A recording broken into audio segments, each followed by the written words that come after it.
সুপ্রিয় শিক্ষার্থী আসসালামু আলাইকুম, স্বাগত জানাচ্ছি সবাইকে হিসাব বিজ্ঞান ম্যারাথন ক্লাসে। সো আমরা পার্ট 3 শুরু করব, বাট পার্ট 2 হচ্ছে আমরা পুরোটা কমপ্লিট করতে পারিনি। সো আমাদের উদ্দেশ্য হচ্ছে এখন যেটা যে আমরা জাস্ট তোমাদেরকে শেষ সময় একটা ফাইনাল টাস্ক দিয়ে দেবো। আমরা অনেক বেশি সময় নিব না, জাস্ট হচ্ছে 1 আওয়ারের মতো সময় নিব এবং এই 1 ঘন্টা তোমাদের জন্য অনেক বেশি ইফেক্টিভ হবে, ঠিক আছে? সো দ্রুত সবাই একটু জয়েন করি এবং আমরা টাইমের আগেই চলে আসছি, বিকজ তোমাদের একটু সুযোগ দিব, জয়েন করো।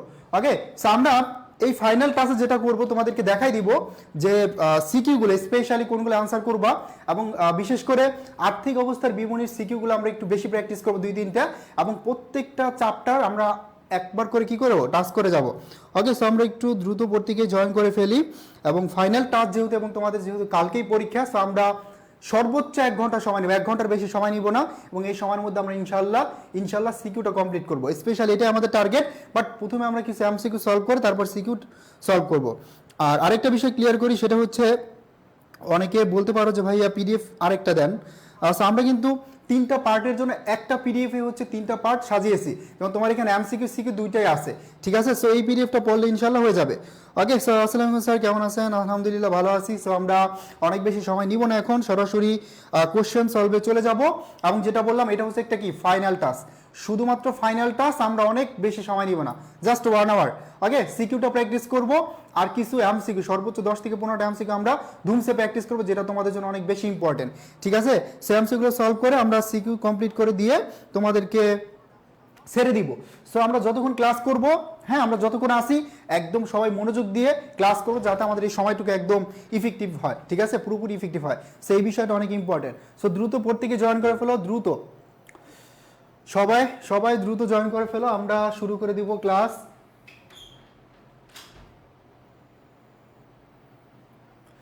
ওকে, আমরা মনে হয় এমসিকিউতে এই পর্যন্ত ছিলাম। সো এখান থেকে আমরা শুরু করি তাহলে এমসিকিউ পার্টটা, আমরা কয়েকটা এমসিকিউ সলভ করে তারপর সিকিউতে যাব। ওকে, সো সবাই একটু দ্রুত জয়েন করো, ভাইয়া আসছি। Okay, so thank you so much ভাই। ওকে, সো ফাইনাল টাস্ক তোমাদের জন্য অনেক ইম্পর্টেন্ট হতে যাচ্ছে। তোমরা ভাবতে পারো ভাইয়া মোটামুটি যাদের প্রিপারেশন গুছানো আছে বা যারা হচ্ছে এখনো ধরো কোথাও একটু হলো প্রবলেম ফেস করতেছি, ইনশাল্লাহ আমাদের এই ক্লাসের মাধ্যমে A to Z ক্লিয়ার হয়ে যাবে। তো আমরা এমসিকিউ সলভ শুরু করি। দেখো 65 থেকে যে পাওনাদারকে পরিশোধ করার হিসাব সমীকরণে কি প্রভাব পড়বে, জাস্ট এইটুকু মনে রাখো, পাওনাদারকে যদি আমি পরিশোধ করি আমার পাওনাদার কি করবে, কমে যাবে। তো পাওনাদার হচ্ছে আমার একটা দায়, পাওনাদার যদি কমে যায় তাহলে কি হবে, ডেবিট হবে। তার মানে পাওনাদার হচ্ছে দায় কমে গেল, আর হচ্ছে যেহেতু আমি পরিশোধ করছি নগদ টাকা, তার মানে নগদান ক্রেডিট, তার মানে সম্পদ এবং দায় দুইটাই কি করবে, হ্রাস পেয়ে যাবে যদি পরিশোধ করে দেই, ঠিক আছে? সিম্পল। এবং এখানে একটা বিষয় মাথায় রাখবা, সেটা হচ্ছে পাওনাদার ছিল আমার, এখন পরিশোধ করে দিয়েছি, তাহলে পাওনাদার কমে গেছে, পাওনাদার কমে গেলে কি ডেবিট, ঠিক আছে? আর আমার নগদ টাকাও কি কমে গেছে, সম্পদ কমে গেছে। তার মানে এটা কি হবে ভাইয়া, এটা হচ্ছে সম্পদ হ্রাস এবং দায় হ্রাস। এটা কি হবে, সম্পদ হ্রাস এবং দায় হ্রাস, ঠিক আছে? যেটা বারবার বলতেছে, আমরা কিছু এমসিকিউ সলভ করে সরাসরি সিকিউতে যাব, যেটা তোমাদের হচ্ছে প্রত্যেকেই বলতেছে ভাইয়া সিকিউ সিকিউ সিকিউ। ইনশাল্লাহ আমরা বেস্ট কিছু সিকিউ পড়াবো এবং ওই সিকিউগুলো ধারা সবগুলা সিকিউ তোমার প্র্যাকটিস হয়ে যাবে, ঠিক আছে? অনেকে জয়েন করছে, থ্যাংক ইউ সো মাচ সবাইকে। আমরা এটা পারলাম কিনা প্রত্যেকেই তো হচ্ছে ডি নাম্বার আনসার করছি, great, thank you so much. কমেন্টগুলো একটু কম করবো, সো ডোন্ট মাইন্ড, আমি তোমাদের সো যাতে উপকার হয় এবং তোমাদের টাইম সেভ হয় এই জন্য, ঠিক আছে? একটা বিষয় যেটা হচ্ছে বারবার অনেকেই বলতেছিলাম যে বিক্রয়ের উপরে মূসক। দেখো বিক্রয়ের উপরে মূসক, যেটা যে বিক্রয়ের উপরে মূসক, হ্যাঁ এই যে মূসক, গতকালকে আমরা যেটা শিখেছিলাম তোমাদেরকে মূল্য সংযোজন কর, অর্থাৎ মূল্য সংযোজন কর হচ্ছে কি ব্যাট, তাই না? সেই যে মূসক যেটা, এটা হচ্ছে ব্যাট, ব্যাটের হচ্ছে বাংলা মিনিং, যেমন ব্যাট হচ্ছে ভ্যালু অ্যাডেড ট্যাক্স, তাই না? ভ্যালু অ্যাডেড ট্যাক্স, তার মানে ভ্যাটের বাংলায় হচ্ছে মূল্য সংযোজন কর। তার মানে বিক্রয়ের উপর মূল্য সংযোজন কর এটা কি একটা দায়, কারণ হচ্ছে এটা গতকালকে আমরা শিখছিলাম যে মূলত হচ্ছে তোমার ভ্যাট বিক্রেতার নিকট কি দায়, এটা শিখছি না?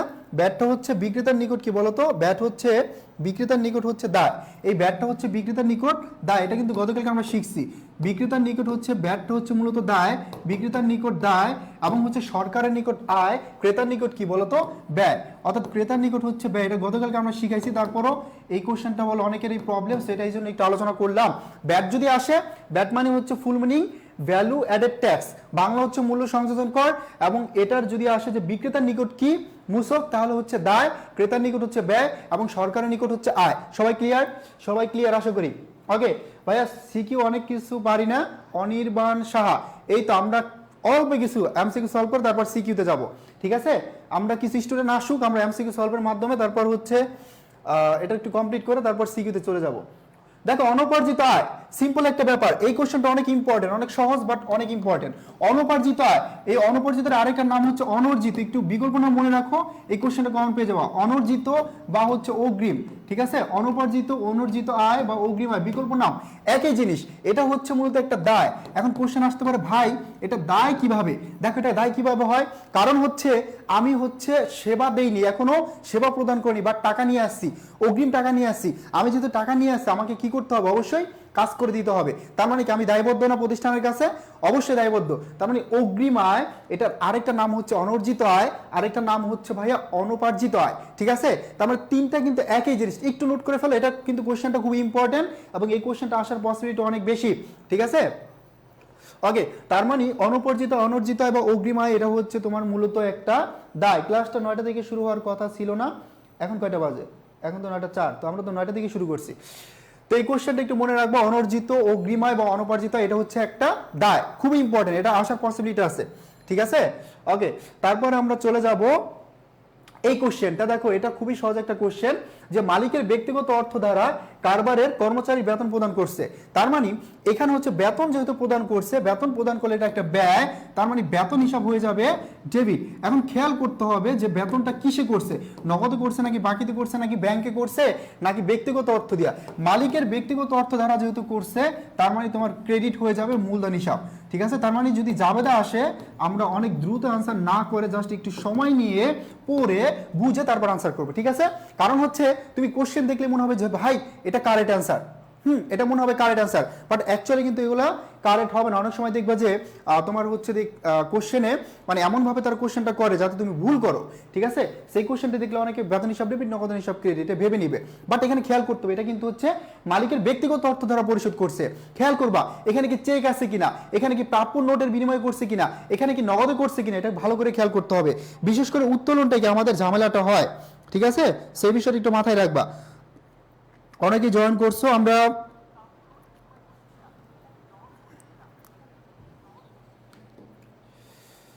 ব্যাংক রিকনসিলিয়েশনটা একটু সিকিউ বুঝাইতেন।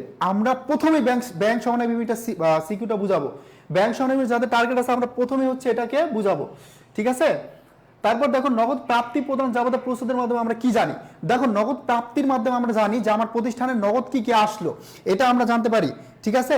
আর নগদ প্রদান যাবতীয় মাধ্যমে আমরা মোট কত টাকা আমার প্রতিষ্ঠান থেকে আমি প্রদান করছি, দিয়ে দিছি, পরিশোধ করছি, এটা তার মানে এই দুইটা বিষয় আমরা জানতে পারি।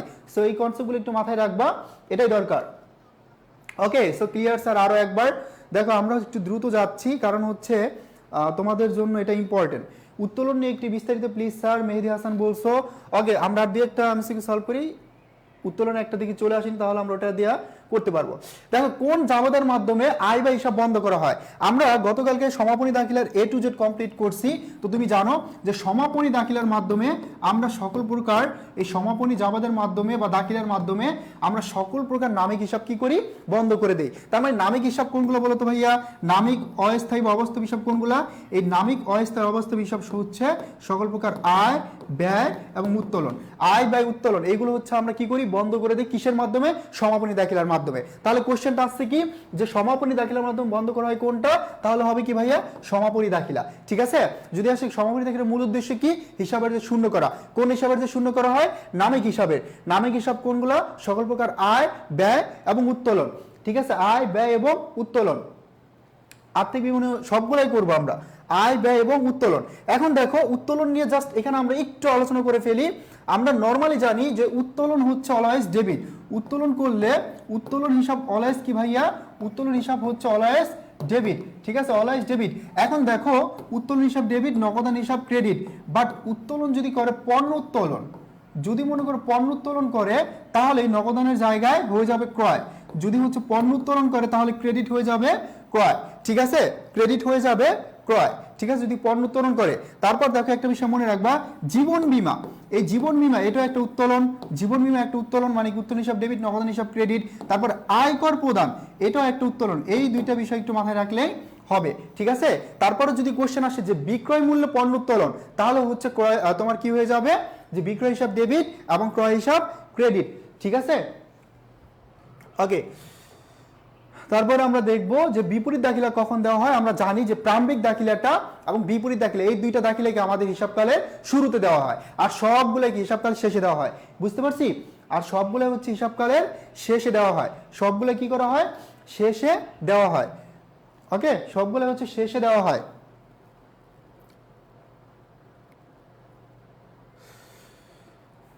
তারপর দেখো আরিফের মোট সম্পদের পরিমাণ, খুবই ইম্পর্টেন্ট এই কোশ্চেনটা, কারণ আমাদের প্রারম্ভিক মূলধন নিয়ে একটা ঝামেলা লাগে এক জায়গায়, সেটা আমরা এখন ক্লিয়ার করব। সো তার আগে হচ্ছে আমরা প্রথমে সম্পদটা একটু বের করে ফেলি।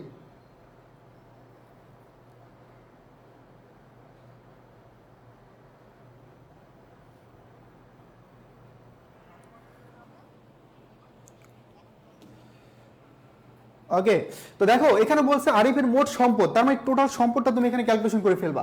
এখন এখানে দেখো তোমার হাতে নগদ আছে কত? 1,05,000। হাতে নগদ কত আছে ভাইয়া? 1,05,000। হাতে নগদ আছে কত? 1,05,000, লিখে ফেলো 1,05,000। তারপর দেখো ব্যাংক 1,10,000, তার মানে কি এটাও একটা সম্পদ, তাই না? তারপর দেখো আসবাবপত্র আছে 1,00,000 কত? 15। 1,00,000 কত ভাইয়া? 15। তারপর মজুদ পণ্য আছে কত? 1,20,000, তার মানে এগুলো সবগুলোই কি সম্পদ। তারপরে কি আছে? প্রদায় আছে 33,000 টাকা, বকেয়া বেতন আছে, এই দুইটা হচ্ছে কি আমার দায়। তাহলে এখানে টোটাল সম্পদ কত হয়? মেবি হচ্ছে 4,50,000, তাই না? 4,50,000 টাকা হবে। 15, 15, 30, 20, হ্যাঁ, তাহলে এখানে 4,50,000 টাকা হচ্ছে মোট সম্পদ। তো দেখো ভাইয়া, কোশ্চেন যদি বড় থাকে, অনেক বড় থাকে, অনেক ম্যাথমেটিক্যাল টার্ম থাকে, তোমার ভয় পাওয়ার কোনো রিজন নাই। তুমি যেটা ধরে নিবা যে কোশ্চেন বড় হলে কি কোশ্চেনটা ইজি হবে, এবং কোশ্চেনে তোমার কি চাইছে এটা আগে পড়ে ফেলবা, তারপরে বের করে ফেলবা। সো এই টাইপের কোশ্চেন দেখলে ভয় পাওয়ার কোনো রিজন নাই, তুমি খুব কম সময়ের মধ্যে ইনশাল্লাহ আনসার করতে পারবা। আচ্ছা, ঠিক আছে, আর্থিক বিবরণী আতিকিয়া জান্নাত বলছো, হ্যাঁ অবভিয়াসলি আমরা দিব, অবভিয়াসলি আমরা দিব, হ্যাঁ সেটা আমরা বুঝতে পারছি। আরিফের মোট সম্পদ হচ্ছে তাহলে 4,50,000। এখন দেখো বলছে আরিফের প্রারম্ভিক মূলধন কত। প্রারম্ভিক মূলধন কি ভাই? প্রারম্ভিক মোট সম্পদ থেকে প্রারম্ভিক মোট দায় বাদ দিতে হবে। এখন প্রারম্ভিক মোট সম্পদ আমি কত পাইলাম? 4,50,000। এখন দেখি প্রারম্ভিক মোট দায় কত আছে। দেখো প্রদায় আছে 33 আর বকেয়া আছে কত? 18। তার মানে 33 আর 18 যদি আমি মাইনাস করে দিই এখান থেকে, 33 এবং হচ্ছে 18, তাহলে আমি পেয়ে যাব হচ্ছে গিয়া কি পাবো? প্রারম্ভিক মূলধনটা পেয়ে যাব। ঠিক আছে, তাহলে কত হয়? 3,99,000 টাকা। 3,99,000 টাকা হচ্ছে আমার, 3,99,000 টাকা হচ্ছে আমার কি? প্রারম্ভিক মূলধন। প্রারম্ভিক মূলধনের সূত্র তো আমরা সবাই জানি, তাই না? এটা তো আমরা সবাই জানি। ভাই কার্যপত্রের মালিকানা সত্ত্বের অঙ্কটা একটু টাচ করে দিয়েন। কার্যপত্র, দেখো কার্যপত্রটা হচ্ছে সমনে দাখিলা চলে আসে। সো এটা খুবই সিম্পল। এটা খতিয়ানের উদ্বৃত্ত ভুল হলে আমরা কোথার মানে কিসের মাধ্যমে এটা ধরা পড়ে বা প্রমাণ করতে পারি? দেখো খতিয়ানের উদ্বৃত্তটা আমরা মূলত জানতে পারি কিসের মাধ্যমে? রেওয়ামিলের মাধ্যমে। সো রেওয়ামিল কি করে? রেওয়ামিল হচ্ছে হিসাবের গাণিতিক শুদ্ধতা যাচাই করে, তাই না? তো রেওয়ামিল তৈরি করা হয় কিসের উদ্বৃত্ত নিয়ে? এই রেওয়ামিল তৈরি করা হয়, রেওয়ামিলটা তৈরি করা হয় মেইনলি তোমার ভাইয়া, রেওয়ামিলটা তৈরি করা হয় কিসের উদ্বৃত্ত নিয়ে বলো তো? রেওয়ামিল তৈরি করা হয় খতিয়ানের উদ্বৃত্ত নিয়ে। নাম্বার 1, রেওয়ামিলের কাজ হচ্ছে গাণিতিক শুদ্ধতা যাচাই। গাণিতিক শুদ্ধতা যাচাই, গাণিতিক শুদ্ধতা যাচাই হচ্ছে মেইন কাজ। আর নাম্বার 2 হচ্ছে আর্থিক বিবরণী প্রস্তুতের সহায়তা করে হচ্ছে রেওয়ামিল। আর্থিক বিবরণী প্রস্তুতের সহায়তা করে হচ্ছে রেওয়ামিল। ঠিক আছে, রেওয়ামিলের কাজ হচ্ছে দুইটা, একটা হচ্ছে তোমার গাণিতিক শুদ্ধতা যাচাই করে, আরেকটা হচ্ছে আর্থিক অবস্থা বিবরণী তৈরিতে সহায়তা করে। তার মানে আমার যদি হচ্ছে খতিয়ানের উদ্বৃত্ত নির্ণয় কোথায় ভুল হয়, তাহলে ওই ভুলটাকে আমরা আইডেন্টিফাই করতে পারি কিসের মাধ্যমে বলো তো? আমরা আইডেন্টিফাই করতে পারি রেওয়ামিলের মাধ্যমে, যে ভুল আছে কিনা। ঠিক আছে, ভুল আছে কিনা এটা আমরা আইডেন্টিফাই করতে পারি। 73 হচ্ছে তাহলে খ নাম্বারটা কারেক্ট আনসার, রেওয়ামিল তৈরির পর। রাইট, রেওয়ামিল তৈরির পর। আমি আরেকবার হচ্ছে পিডিএফ এর বিষয়টা একটু ক্লিয়ার করি। তোমাদের একটা পিডিএফ এ আমাদের এমসিকিউ এবং সিকিউ দেওয়া আছে, সাজেশন অ্যাড করা আছে। ইনশাআল্লাহ এটা পড়লেই তোমাদের হয়ে যাবে। ওকে ওকে, তার মানে এটা আমাদের ক্লিয়ার, এটা আমাদের ক্লিয়ার। এবার দেখো ভাট্টাটা নিয়ে একটু টাচ করে দেই। ভাট্টা, এখানে একটু ভাট্টাটা নিয়ে একটু টাচ করে দেই। সেটা হচ্ছে দেখো ভাট্টার বিষয়টা। ভাট্টা হচ্ছে মূলত দুই প্রকার। কত প্রকার? দুই প্রকার। একটা হচ্ছে কারবারি ভাট্টা এবং আরেকটা হচ্ছে নগদ ভাট্টা। একটা হচ্ছে কারবারি ভাট্টা, আরেকটা হচ্ছে কি ভাইয়া? আরেকটা হচ্ছে নগদ ভাট্টা। ঠিক আছে, আরেকটা হচ্ছে নগদ ভাট্টা। এখন নগদ ভাট্টা হচ্ছে দুই প্রকার, একটা হচ্ছে প্রদত্ত ভাট্টা, আরেকটা হচ্ছে প্রাপ্ত ভাট্টা। এখন এটা নিয়ে একটু আলোচনা করবো, হ্যাঁ। তারপরে দেখো কারবারি ভাট্টা হচ্ছে মূলত ক্রয় ভাট্টা এবং হচ্ছে মূলত বিক্রয় বাট্টা। তার মানে যদি কোশ্চেন আসে ক্রয় বিক্রয়ের সাথে জড়িত কোন বাট্টা, তাহলে হবে ভাইয়া কারবারি বাট্টা। যদি কোশ্চেন আসে ক্রয় বিক্রয়ের সাথে জড়িত কোন বাট্টা, কারবারি বাট্টা। আর দেনাদার এবং পাওনাদারের সাথে জড়িত কোন বাট্টা, প্রদত্ত বাট্টা, সরি এটা হচ্ছে নগদ বাট্টা। আর নগদ বাট্টাটার মধ্যে যে প্রদত্ত বাট্টা এবং প্রাপ্ত বাট্টা এগুলো কিন্তু তোমার অনগদ লেনদেন, ঠিক আছে। যদি আমরা দেনাদারের কাছে হচ্ছে কাছ থেকে টাকা আদায় করি, সেখানে যে বাট্টাটা আমরা পাই সেটা মূলত প্রদত্ত বাট্টা। আর পাওনাদারকে পরিশোধ করলে আমরা যে বাট্টাটা পাই সেটা হচ্ছে প্রাপ্ত বাট্টা। কোশ্চেন আসতে পারে যে প্রাপ্ত বাট্টা এটা কি, প্রাপ্ত বাট্টাটা হচ্ছে মানে তোমার একটা আয়, আর এটা প্রদত্ত বাট্টা হচ্ছে কি একটা ব্যয়। ক্লিয়ার? তার মানে বাট্টা থেকে কোশ্চেন আসলে আমরা পারবো তো, বাট্টা থেকে কোশ্চেন আসলে আমরা পারবো তো। ওকে, আমরা ফাইনাল টাস্কটা করতেছি। আমরা বুঝতেছি না আমাদের কি 169 জন স্টুডেন্ট ক্লাস করতেছে, আর দেখি বাড়ে না কমে না, রিজন কি? হ্যাঁ, তোমাদের বন্ধু বান্ধব থাকলে একটু নিয়ে আসো, আমরা অনেক সময় নিব না, জাস্ট 1 আওয়ার সময় নিব। ওকে, সো ফাইনাল টাস্কটা তোমাদের জন্য অনেক ইম্পর্টেন্ট হতে যাচ্ছে এবং এইগুলো তোমার অনেক বেশি ইম্পর্টেন্ট, শেষ সময় একটু দেখে যাও। হিসাব চক্রের কোন ধাপটি ঐচ্ছিক? তার মানে হিসাব চক্রের ঐচ্ছিক ধাপ কয়টা ছিল? 2টা, কার্যপত্র বিপরীত দাখিলা। ভাই কোশ্চেনটা খুবই ইম্পর্টেন্ট। হিসাব চক্রের ঐচ্ছিক ধাপ বা অতিরিক্ত ধাপ হচ্ছে 2টা, কার্যপত্র বা হচ্ছে কি বিপরীত দাখিলা। তো এখানে দেখো বিপরীত দাখিলা না, তার মানে কি কার্যপত্র, এটাই হচ্ছে কি কারেক্ট আনসার। ওকে, তারপরে চলে আসে নগদ বাট্টা। নগদান বইয়ে কোথায় দেখানো হয়? আমরা জানি যে নগদান বই হচ্ছে মূলত 3 ঘর, 3টা, 1 ঘরা, 2 ঘরা এবং 3 ঘরা। আমরা জানি 3 ঘরা মেথডে শুধুমাত্র ভাট্টা চলে আসে, একটা প্রদত্ত ভাট্টা এবং আরেকটা কি প্রদত্ত ভাট্টা, আরেকটা হচ্ছে প্রাপ্ত ভাট্টা। এটা চলে আসে 3 ঘরা নগদান বইতে। কোথায় ভাইয়া? 3 ঘরা। 3 ঘরাতে তোমার নগদ, ব্যাংক এবং হচ্ছে ভাট্টা চলে আসে 3টা, তাহলে এটা হবে 3 ঘরা, এটা হবে 3 ঘরা, ঠিক আছে। তারপরে চলে আসো ব্যাংক সমন্বয় বিবরণীর মূল উদ্দেশ্য কি? ব্যাংক সমন্বয় বিবরণী জাস্ট 3টা পয়েন্ট একটু মনে রাখবা, খুবই ইম্পর্টেন্ট। এই ব্যাংক সমন্বয় বিবরণীর মূল উদ্দেশ্য হচ্ছে মিলকরণ করা। কি মিলকরণ করা? নগদান বই, নগদান বই, এই যে নগদান বই, আরেকটা হচ্ছে কি বই বলতো, ব্যাংক বই। এই 2টা বইয়ের মধ্যে টাকা মিলকরণ করাটাই হচ্ছে মূলত ব্যাংক সমন্বয় বিবরণী। তার মানে গরমিলের কারণগুলা উদ্ঘাটন করে তোমার জাস্ট মিলকরণ করে দেওয়াটাই হচ্ছে মূলত ব্যাংক সমন্বয় বিবরণী। ক্লিয়ার? মূলত হচ্ছে ব্যাংক সমন্বয় বিবরণী। আমরা কি জানতে পারি এখানে? আমরা জানতে পারি জমার সঠিক উদ্বৃত্ত, ভুল চিহ্নিত করতে পারি, ভুল সংশোধন করতে পারি। তার মানে 1, 2 এবং 3, 3টাই কি কারেক্ট আনসার। ওকে, সো এখানে কোশ্চেন হলো তোমার গিয়া যে ভাইয়া ব্যাংক সমন্বয় বিবরণী তৈরি করা হয় হিসাব বিজ্ঞানের কোন নীতি অনুসারে? নাম্বার 1 এটা হচ্ছে কি পূর্ণ প্রকাশ নীতি। নাম্বার 2 কোশ্চেন আসতে পারে যে ব্যাংক সমন্বয় বিবরণী কে তৈরি করেন? ব্যাংক সমন্বয় বিবরণী কে তৈরি করেন বলো তো? ব্যাংক সমন্বয় বিবরণী তৈরি করেন আমানতকারী, ঠিক আছে। ব্যাংক সমন্বয় বিবরণী তৈরি করেন কে? আমানতকারী, এটা মাথায় রাখা লাগবে। আর কোন নীতি অনুসারে তৈরি করা হয়? পূর্ণ প্রকাশ নীতি অনুসারে। কোন নীতি অনুসারে? পূর্ণ প্রকাশ নীতি অনুসারে। অনেকে বলছো ভাইয়া পিডিএফ কোথায় পাবো? আমাদের নাইমুর রহমান বলছো, নাবিলা বলছো। দেখো সুন্দর করে দেখো, কোথায় দেখবা? এটা হচ্ছে এডুকেশন পেজে যেখানে ক্লাস করতেছো, কয়েকটা পোস্ট স্ক্রল করো, নিচে যাও, দেখবা দেওয়া আছে যে হিসাব বিজ্ঞান ক্লাসের পিডিএফ লিঙ্ক কমেন্টে, সো ওখান থেকে নিয়ে নাও, ঠিক আছে। আর যারা হচ্ছে আমাদের গ্রুপগুলোতে অ্যাড আছে তারা তো অলরেডি সেখান থেকে নিয়ে নিছই, তাই না? ওকে,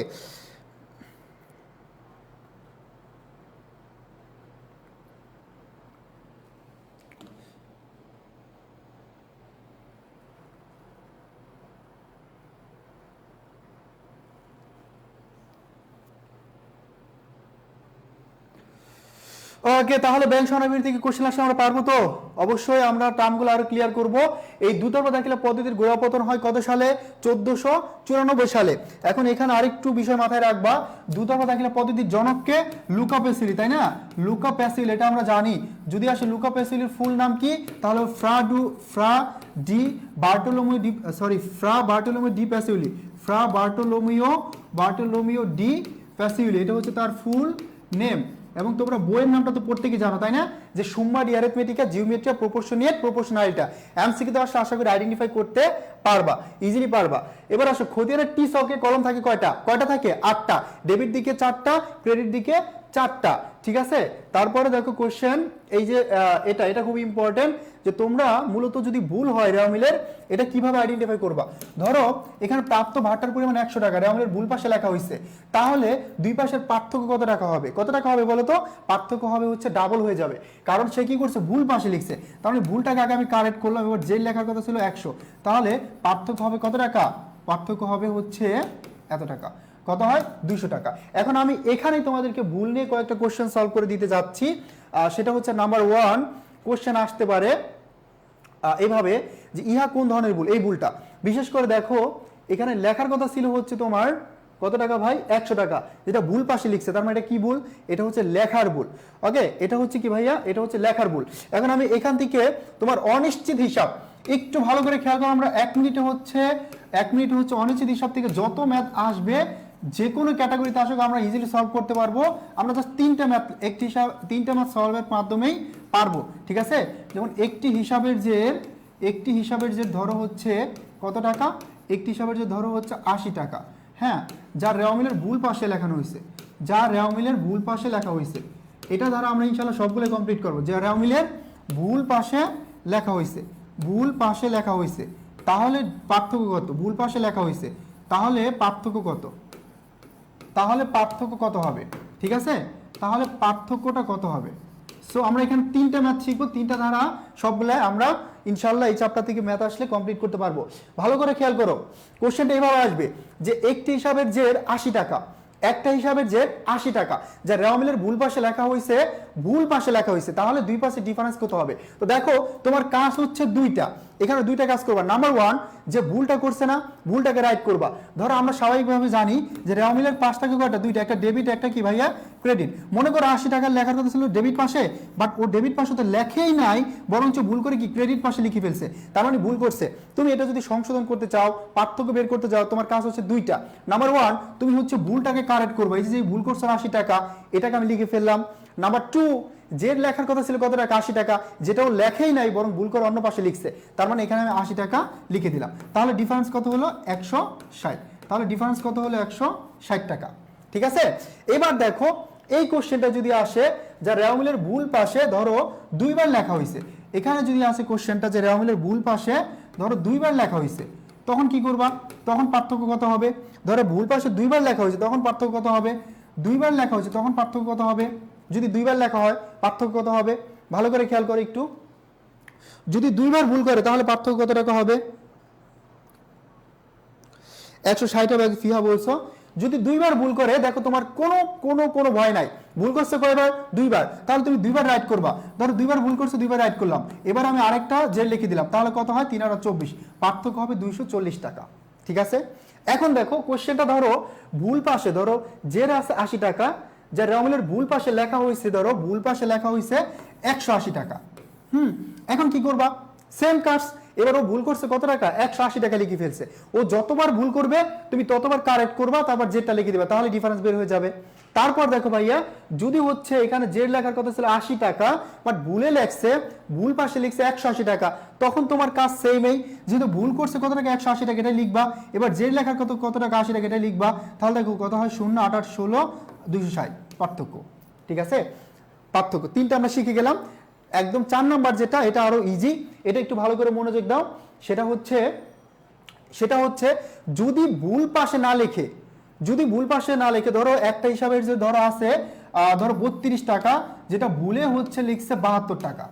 ধরো যদি এমন ভাবে আসে যে একটা হিসাবের যে 32 টাকা ভুলে লিখছে 72 টাকা, এটা ও ভুল পাশে লেখা নাই, যেই পাশে লেখার কথা ছিল ওই পাশেই লিখছে, বাট সংখ্যায় চেঞ্জ করে ফেলছে, তখন জাস্ট বিয়োগ করে দিবা, 72 থেকে 32 বিয়োগ করলে যেটা আসবে সেটাই ডিফারেন্স। ওকে, এই 4টা ক্যাটাগরি তোমার মাথায় রাখতে পারলে ইনশাল্লাহ এখান থেকে আর কোশ্চেনে কোনো প্রবলেম হবে না। ভাইয়া পিডিএফ এর সিকিউ নাই কেন, পিডিএফ এর সিকিউ দেওয়া আছে, ঠিক আছে, পিডিএফ এর সিকিউ দেওয়া আছে, না থাকলে ক্লাস শেষ হইলে সাথে সাথে আমি চেক করে আমি সাথে সাথে আবার কি আপলোড দিয়ে দিব, কোনো টেনশন নাই, ঠিক আছে, কোনো টেনশন নাই।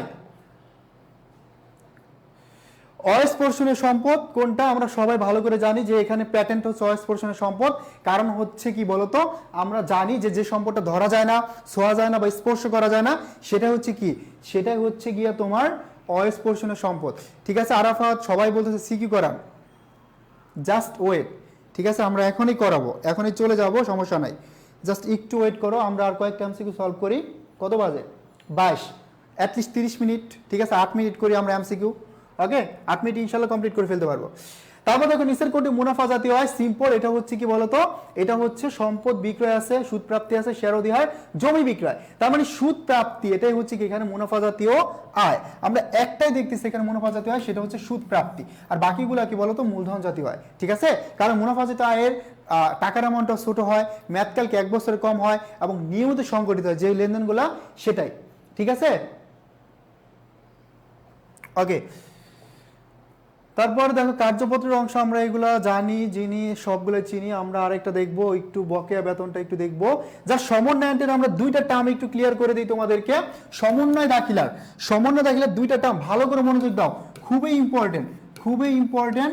সমন্বয় দাখিলার প্রথমে দেখো এখানে আছে বকেয়া বেতন, এই বকেয়া বেতন যদি সমন্বয় করো তাহলে কি হবে, বেতন বাড়বে, ঠিক আছে, তার মানে বেতন হিসাব ডেবিট হয়েছে, হ্যাঁ, আর বকেয়া বেতন কি আমার ক্রেডিট, বকেয়া বেতন কি আমার ক্রেডিট, ঠিক আছে। তার মানে বকেয়া বেতনের সমন্বয় জাবেদা করলে বকেয়া বেতন ডেবিট এবং বেতন হিসাব ক্রেডিট। ভাই যদি আসে অগ্রিম ব্যয়, অগ্রিম ব্যয়, অগ্রিম ব্যয়ের হচ্ছে সমন্বয় দাখিলা করো, দেখো অগ্রিম ব্যয়, এই অগ্রিম ব্যয়টা মূলত কি তোমার বলতো, এটা একটা সম্পদ, অগ্রিম ব্যয়টা মূলত কি একটা সম্পদ। কোশ্চেন আসতে পারে যে অগ্রিম ব্যয় এটা কোন হিসাব, অগ্রিম ব্যয় এটা কোন হিসাব, এটাই কোশ্চেনটা যদি আসে তাহলে এটা হবে, এটা যদি আসে যে অগ্রিম ব্যয় এটা কোন হিসাব, তাহলে হবে এটা একটা ব্যয় হিসাব। এখন অগ্রিম ব্যয়ের যদি আমি হচ্ছে সমন্বয় দাখিলা করি তাহলে আমার কি হবে, তাহলে দেখো আমার ব্যয় হিসাব হয়ে যাবে ডেবিট, মানে ব্যয় বৃদ্ধি পাবে, ব্যয় হিসাব হয়ে যাবে ডেবিট, ব্যয় হিসাব হয়ে যাবে ডেবিট। এখন ব্যয় বেতন হতে পারে, ভাড়া হতে পারে, যেটাই হোক। আর অগ্রিম ব্যয় কি হয়ে যাবে, অগ্রিম ব্যয় হয়ে যাবে ক্রেডিট, ঠিক আছে। অগ্রিম ব্যয় কি হয়ে যাবে ভাইয়া, অগ্রিম ব্যয় মানে সম্পদ ক্রেডিট। তার মানে আমার কি হইলো, আমার হইলো ব্যয় বৃদ্ধি এবং সম্পদ হ্রাস। যদি আসে এটা কি প্রভাব ফেলছে, তাহলে হবে ব্যয় বৃদ্ধি এবং সম্পদ হ্রাস। ক্লিয়ার, ব্যয় বৃদ্ধি পাইছে এবং সম্পদ হ্রাস পাইছে। ওকে, সো আমরা একদম জাবেদা থেকে শুরু করে সবকিছু আমরা ক্লিয়ার করলাম। ওকে, সবকিছু আমরা ক্লিয়ার করলাম। তার মানে বকেয়াটা আর অগ্রিম দুইটা একটু মনে রাখো প্লিজ, প্রত্যেকে দুইটা একটু মনে রাখো তাহলে হবে।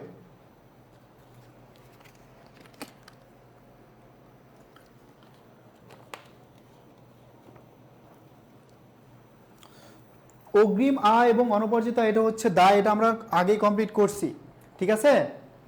আমরা সর্বোচ্চ 5 মিনিট এমসিকিউ সলভ করবো, সিকিউতে চলে যাব। প্রথমে ব্যাংক সমন্বয় বিবরণী, আর্থিক বিবরণী। ওকে, তো দেখো এখানে অবচয়ের কারণ কি, অবচয়ের কারণ তিনটায়। আমরা জানি অবচয়টা হচ্ছে একটা স্থায়ী সম্পদের ব্যবহারজনিত ক্ষয়ক্ষতি, মূল্য হ্রাস বা ক্রয় মূল্যের ব্যয় বন্টন প্রক্রিয়া। কয়টা বললাম, তিনটা। তোমাদের ইম্পর্টেন্ট কোশ্চেন আসবে যে অবচয় কি, এটা হচ্ছে ক্রয় মূল্যের ব্যয় বন্টন প্রক্রিয়া, ক্রয় মূল্যের ব্যয় বন্টন প্রক্রিয়া, এমসিকিউতে থাকবে এটাই, ক্রয় মূল্যের ব্যয় বন্টন প্রক্রিয়া, ক্রয় মূল্যের ব্যয় বন্টন প্রক্রিয়া, ঠিক আছে। ক্রয় মূল্যের ব্যয় বন্টন প্রক্রিয়াটাই হচ্ছে মূলত তোমার অবচয়। অবচয় কি, মূল্য হ্রাস, স্থায়ী সম্পদের ব্যবহারজনিত ক্ষয়ক্ষতি, ঠিক আছে, ব্যবহারজনিত ক্ষয়ক্ষতি। আমাদের কিন্তু এত তাড়াহুড়ো লাগতো না যদি হচ্ছে আমরা বিকালে বিদ্যুৎ বিভ্রাট না হতো সেক্ষেত্রে, তাই না। ওকে, তারপর দেখো আইএস অনুযায়ী আর্থিক অবস্থার বিভিন্ন অংশ কয়টা, ভালো করে খেয়াল করবা। এটা আমরা গতকালকে সুন্দর করে শিখছি কিভাবে, যে আইএস 1 অনুসারে আর্থিক বিভিন্ন অংশ হচ্ছে কয়টা, 5টা। অংশ কয়টা বলতো, অংশ হচ্ছে 5টা।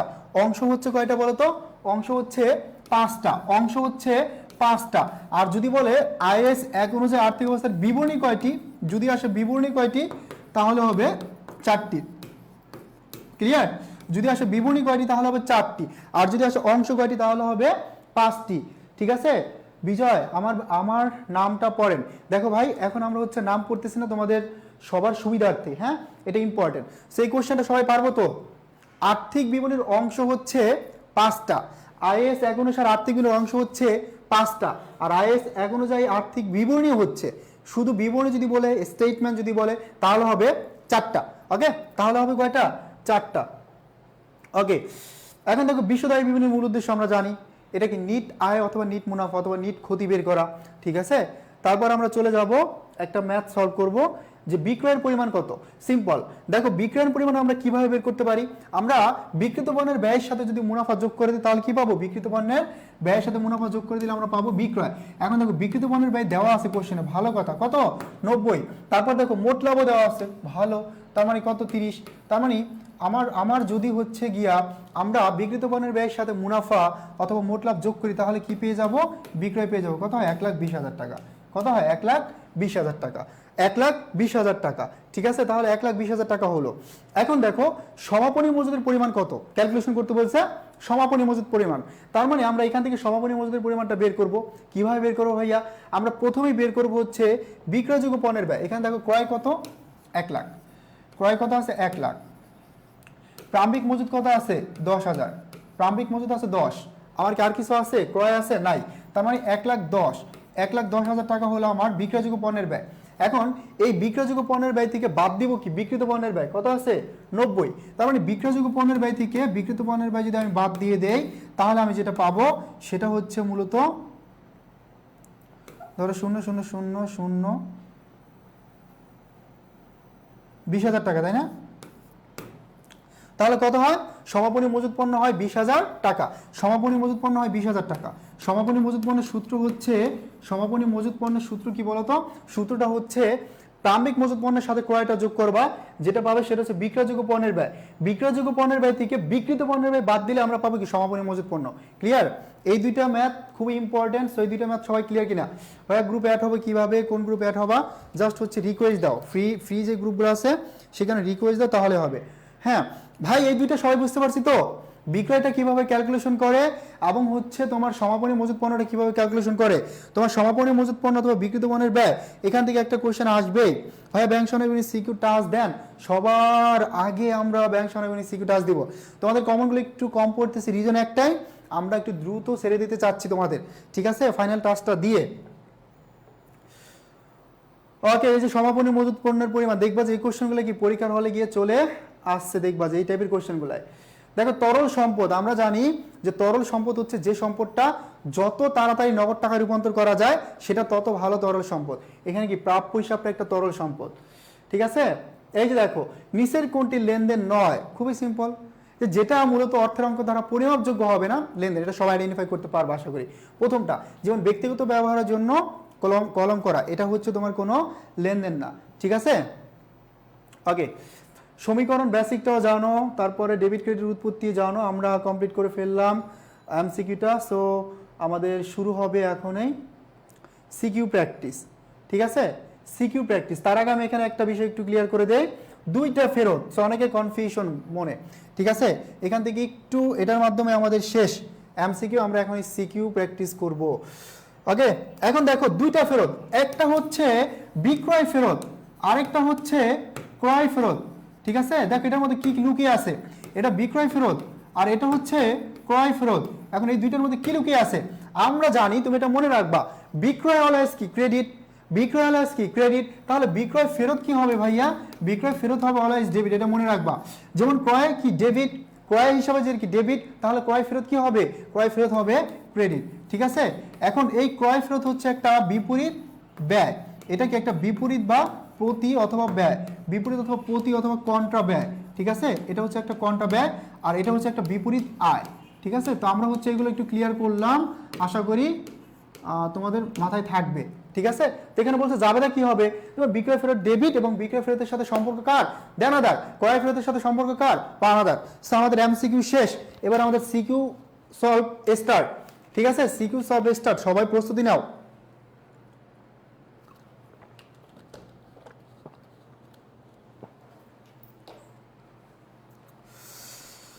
সো বিজয় অনেক লেট করে জয়েন করছো, ভাই কেমন আছেন? আলহামদুলিল্লাহ ভালো আছি।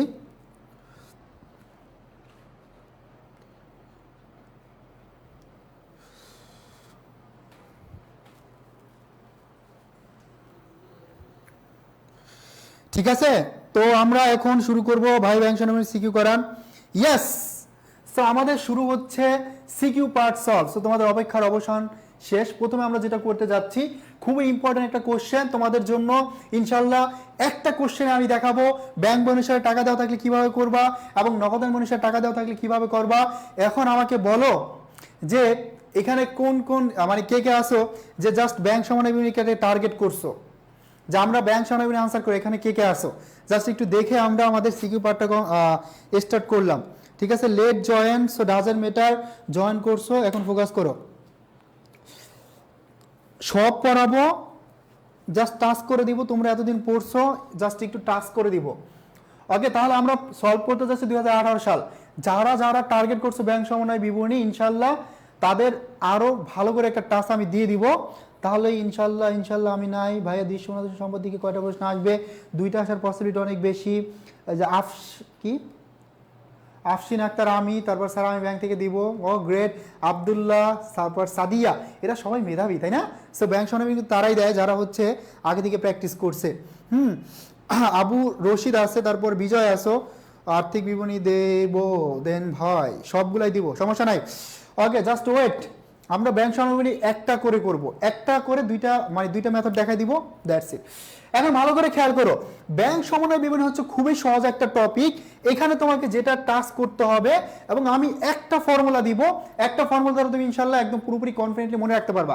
নাম্বার ওয়ান, আমরা জানি ব্যাংক সমন্বয়তে দুইটা বই থাকে, একটা ব্যাংক বই, আরেকটা হচ্ছে কি বলতো, আরেকটা হচ্ছে নগদান বই। তো আমাকে কি করতে হবে, আমাদের কি হয়, এই ব্যাংক বই এবং নগদান বই দুইটা বইয়ের মধ্যে একটা টাকায় গরমিল হয়। ধরো ব্যাংকে টাকা হয়েছে 50 ধরো, আর এখানে হচ্ছে ধরো 30, তার মানে কি মিলছে? মিলে নাই। এই যে টাকার হচ্ছে কম বেশি হলো, এটা মূলত চিহ্নিত করে মিলানোটাই হচ্ছে ব্যাংক সমন্বয় বিবরণী। তো কি করা লাগবে, তোমাকে এই অ্যান্টিগুলো পড়ে জাস্ট জানা লাগবে যে কে কাজ করছে কে কাজ করে নাই, ঠিক আছে? এই হচ্ছে খেলা, আর কিচ্ছু না। ওকে, যদি এটা ধরতে পারো তাহলে পারবা। এবার আসো আমরা একটু একটা একটা করে কোশ্চেন সলভ করি। প্রথম কোশ্চেনটা, ব্যাংক বিবরণীতে লেখা হয় লেনদেনের মোট টাকার পরিমাণ লেখো।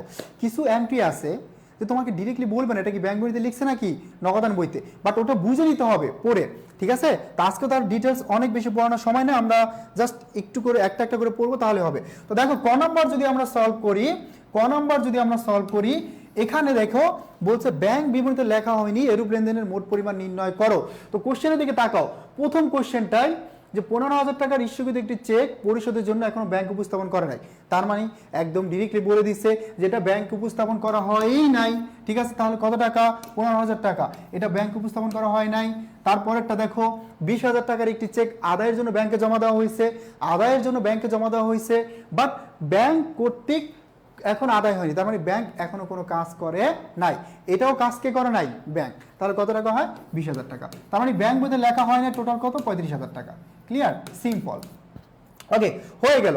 এবার দেখো 2 নম্বরে বলছে জাবেদা দিতে। তো জাবেদা আমরা অনেকে পারি খুব ভালো করেই, আমরা একটু এক নজর একটু দেখে ফেলি জাবেদাটা।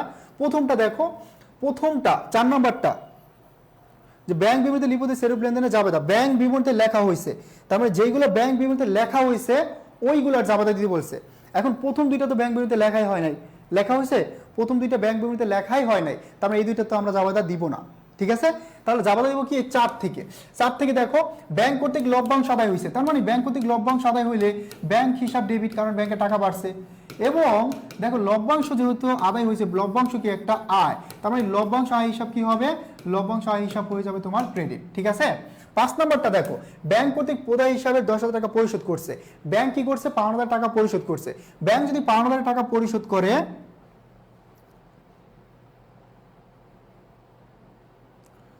স্যার আমরা একটু মিস্টেক করে ফেলছি, আমরা করতেছি হচ্ছে ব্যাংক বিবরণীতে লিপিবদ্ধ করা হয় নাই, বাট ওরা বলছে হয়েছে, ঠিক আছে? এইগুলার তারপর আমরা জাবেদাগুলো একটু বলে দিচ্ছি। তাহলে দেখো ব্যাংক কর্তৃক প্রদায় হিসাবে টাকা পরিশোধ, তার মানে কি ব্যাংক হিসাব ডেবিট, প্রদায় হিসাব ডেবিট এবং ব্যাংক হিসাব কি হবে? ক্রেডিট, কারণ 52,000 টাকা পরিশোধ করলে আর 52,000 কি হবে? কমে যাবে, তার মানে প্রদায় হিসাব কি হবে? প্রদায় হিসাব হচ্ছে ডেবিট হয়ে যাবে, কমে গেছে, এবং ব্যাংক হিসাব ক্রেডিট, ঠিক আছে? ব্যাংক হিসাব কি ভাইয়া? ক্রেডিট। এখন আমাদের একটু মিস্টেক হয়েছে, সেটা হচ্ছে এখানে বলছে ব্যাংক বিবরণীতে লিপিবদ্ধ হয়েছে, তার মানে ব্যাংক বিবরণীতে লিপিবদ্ধ হয়েছে প্রথম দুইটা, তার মানে প্রথম দুইটার আমাদের জাবেদা দেওয়া লাগবে, ঠিক আছে?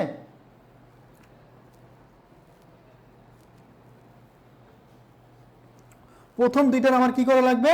জাবেদা দেওয়া লাগবে। তো নাম্বার 1 খেয়াল করো, প্রথমটা আর দ্বিতীয়টা, 15,000 টাকার একটা চেক, ইস্যুকৃত চেক পরিশোধের জন্য ব্যাংক উপস্থাপন করা হয়নি, তার মানে চেক ইস্যু করে কাকে? 52,000-কে। কাকে? 52,000-কে। এখন 52,000-কে যদি হচ্ছে ব্যাংক যদি উপস্থাপন করা হইতো বা ব্যাংক যদি কোনো কাজ করতো, তাহলে হচ্ছে আমার কি করতো?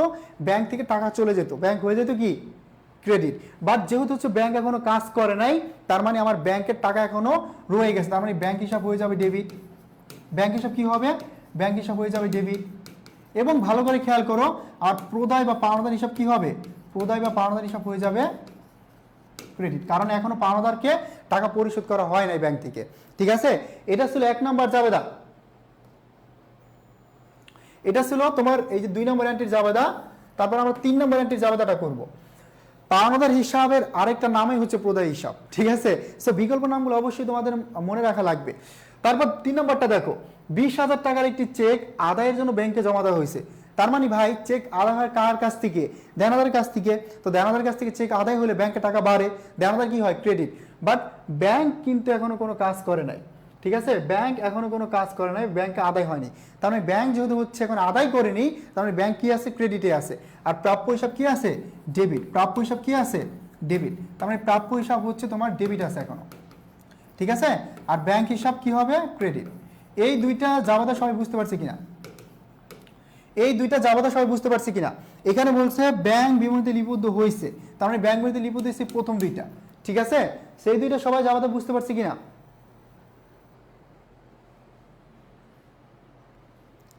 হ্যাঁ, এখন ফাঁকা জায়গায় দেখাবো, প্রবলেম নাই। এই দুইটা সবাই বুঝতে পারছে কিনা? ওকে, সো আজকে জান্নাত বলছো জি ভাইয়া, বাকির একটু রেসপন্স করব। যারা ব্যাংক সমাধান পারি না, মানে আনসার করবো না, তারাও একটু খেয়াল করি, ভালো করে খেয়াল করি। বিকজ হচ্ছে এখানে যে টার্মগুলো নিয়ে আলোচনা করব এটা তোমার এমসিকিউতে আসবে, ঠিক আছে, এটাও তোমার দরকার। ওকে, এবার আমরা আমাদের কি করব? ব্যাংক সমন্বয় বিবরণী তৈরি করব। আমরা আমাদের ব্যাংক সমন্বয় বিবরণী তৈরি করব। জাস্ট ব্যাংক সমন্বয় করতে তোমার সর্বোচ্চ 3 থেকে 4 মিনিট লাগবে, এর বেশি লাগবে না। এখন দেখো, জাস্ট আমরা এই নগদান বই অনুসারে টাকা যদি দেওয়া থাকে, নগদান বই অনুসারে টাকা দেওয়া থাকবে, আরেকবার দেওয়া থাকে কি? ব্যাংক বই অনুসারে টাকা। তার মানে যদি নগদান বইয়ের ডেবিট উদ্ভিদ থাকে, তাহলে আমরা যে ফর্মুলাটা ইউজ করব, এ মাইনাস এবং কি বি প্লাস, আর কিচ্ছু না, এ মাইনাস এবং বি প্লাস, এই ফর্মুলাটা ইউজ করব, ঠিক আছে। নগদান বই অনুসারে যদি এ মাইনাস বি প্লাস হয়, তাহলে ব্যাংক বই অনুসারে কি হবে? বিপরীত, তখন এ প্লাস বি মাইনাস হবে। ওকে, এ প্লাস বি মাইনাস। সো তুমি এই ফর্মুলাটাই জাস্ট হচ্ছে একটু মাথায় রাখার ট্রাই করো, এ মাইনাস এবং বি প্লাস, আর কিছুই লাগবে না। নগদান বই অনুসারে টাকা দেওয়া থাকলে এ মাইনাস বি প্লাস। এখন একটা একটা করে আমরা টার্ম ক্লিয়ার করব, ঠিক আছে। আমরা প্রথমে তোমাদেরকে এই কোশ্চেনে কোনটা যোগ হবে কোনটা বিয়োগ হবে এটা দেখাই দেই, তারপর একসাথে ছকে একটু দেখা দিব, দ্যাটস ইট, শেষ, ঠিক আছে। ওকে ওকে, বুঝছি, থ্যাংক ইউ সো মাচ। এটা দেখো ভালো করে, এই ফর্মুলাটা দ্বারা বুঝাচ্ছে, জাস্ট এটা বুঝার জন্য, এই ফর্মুলাটা জাস্ট বুঝার জন্য লেখা। বি দ্বারা বুঝাচ্ছে যদি কোনো অ্যান্টির কাজ ব্যাংক করে, তাহলে প্লাস দ্বারা বোঝাচ্ছে ব্যাংক যা করবে, ভালো করে খেয়াল করো, ব্যাংক যা করবে তুমি তাই করবা, ব্যাংক যা করবে তুমি তাই করবা। আর এ মাইনাস দ্বারা বোঝাচ্ছে আমানতকারী যা করবে তার বিপরীত। এখন তোমরা সুন্দর করে কোশ্চেনের পাশে যোগ বিয়োগ লিখে ফেলো, তারপর উপস্থাপন করতে 1 মিনিট লাগবে। প্রথম অ্যান্টিটা দেখো, 15,000 টাকার একটি স্বীকৃত চেক পরিশোধের জন্য এখনো ব্যাংক উপস্থাপন করা হয়নি। এখানে কাজ কে করছে? এটা একটা বকে আছে, এখানে কাজ কে করছে ভাই? কাজ করছে কি? আমানতকারী। আমানতকারী কাজ করছে তার নগদান বইতে। আমানতকারী কি করছে? কাজ করছে। আমানতকারী যেহেতু হচ্ছে পাওনাদারকে টাকা পরিশোধ করছে, তার নিজের যে বইটা নগদান বই সেখানে লিখছে, বাট ব্যাংক কোনো কাজ করে নাই। তার মানে এই অ্যান্টির কাজ কে করছে ভাইয়া? আমানতকারী। আমানতকারী কি করছে? চেক ইস্যু করছে। চেক ইস্যু করে টাকা বাড়ে না কমে? টাকা কমে। তার মানে আমানতকারী কি করছে? বিয়োগ করছে। আমার ফর্মুলা কি বলে? আমানতকারী যদি কোনো কাজ করে আমি তার বিপরীত করব। তার মানে আমানতকারী যেহেতু হচ্ছে এটা বিয়োগ করছে, তুমি কি করবা? যোগ করবা। তাহলে প্রথম এন্ট্রিটা আমার কি হবে? যোগ। প্রথমটা কি হবে? যোগ। ভালো করে খেয়াল করো, প্রথমটা কি হবে? যোগ, ঠিক আছে। কারণ হচ্ছে কি আমানতকারী কোনো কাজ করলে আমরা তার বিপরীত করব। ওকে, তারপর দেখো 2 নম্বর 3 নম্বর এন্ট্রিটা, 20,000 টাকার একটি চেক আদায়ের জন্য ব্যাংকে জমা দেওয়া হয়েছে। আদায়ের জন্য ব্যাংকে জমা দেওয়া হয়েছে, কিন্তু ব্যাংক কর্তৃক এখন আদায় হয় নাই। ভালো করে খেয়াল করো, চেক আদায় হয় কার কাছ থেকে? দেনাদারের কাছ থেকে। চেক যদি আদায় হয় তাহলে টাকা বাড়বে না কমবে? টাকা বাড়বে। এখন দেখো এই অ্যান্টিটায় কাজ কে করছে? এই অ্যান্টিটায় কাজ করছে আমানতকারী, মানে তার নগদান বইতে। ব্যাংক কিন্তু কোনো কাজ করে নাই। তার মানে আইডেন্টিফাই করতে হবে কাজ কে করছে? আমানতকারী। কি করছে? যোগ করছে বা বৃদ্ধি করছে। কারণ দেনাদারের কাছ থেকে টাকা আসলে কি টাকা বাড়ে। আমানতকারী কি করছে ভাইয়া? যোগ করছে। আমার ফর্মুলা কি বলে? আমানতকারী যদি কোনো কাজ করে তার বিপরীত। আমানতকারী যেহেতু যোগ করছে, তুমি কি করবা? বিয়োগ। তার মানে এই অ্যান্টিটা হবে কি আমার? বিয়োগ। এই অ্যান্টিটা কি হবে? বিয়োগ। ওকে, এই দুইটাই হচ্ছে সবচেয়ে ঝামেলাপূর্ণ অ্যান্টি। এই দুইটা অ্যান্টি হচ্ছে কাজগুলো আমরা পারি না, বাকিগুলো একদম নর্মালি ইজিলি পারবো, ঠিক আছে। বাকিগুলো দেখো, বাকিগুলো আমরা একদম ইজিলি পারবো, ওকে। এখন দেখো পরেরগুলো একদম বাচ্চা পোলাপানের। ব্যাংক কর্তৃক লভ্যাংশ আদায় 5,000 টাকা। তার মানে ব্যাংক লভ্যাংশ আদায় কে করে? ব্যাংক করছে। তো তো লভ্যাংশ আদায় করলে ব্যাংকে টাকা বাড়বে না কমবে? বাড়বে। আমার ফর্মুলা কি বলে? বি প্লাস, মানে ব্যাংক যা করবে আমি তাই করব। তার মানে ব্যাংক যেহেতু হচ্ছে যোগ করছে, আমি কি করব? যোগ করব। শেষ। পরেরটা দেখো, ব্যাংক কর্তৃক প্রদায় হিসাবে 10,000 টাকা পরিশোধ। তার মানে ব্যাংকে হচ্ছে 10,000 টাকা পরিশোধ করছে। কে করছে? ব্যাংক। টাকা পরিশোধ করলে টাকা বাড়বে না কমবে? টাকা আমি পরিশোধ করছি, টাকা বাড়বে না কমবে? কমবে। টাকা যদি কমে যায় তাহলে কি করতে হবে? বিয়োগ করতে হবে। কাজ যেহেতু ব্যাংক করছে, আমার ফর্মুলা কি বলে? ব্যাংক যদি কোনো কাজ করে, ব্যাংক যা করবে আমাকে তাই করতে হবে। তার মানে ব্যাংক 5,000 টাকা পরিশোধ করছে, ব্যাংক কি করছে? বিয়োগ করছে, আমিও কি করব? বিয়োগ করব। তার মানে এই যে এটা হবে বিয়োগ। তারপর দেখো আমরা 6 নাম্বারটা করব। ব্যাংক কর্তৃক প্রাপ্য হিসাবের 2500 টাকা সরাসরি আদায় করছে, যা নগদান বইতে লেখা হয়নি। তো এটা কে কাজ করছে? এখানেও কাজ করছে কে? ব্যাংক। এখানেও কাজ কে করছে? ব্যাংক। কি করছে?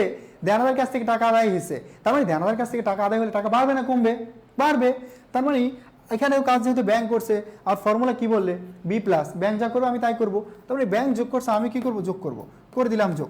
পরেরটা দেখো, ব্যাংক কর্তৃক ধার্যকৃত চার্জ। ভাইয়া এখানেও কাজ করছে কে? ব্যাংক।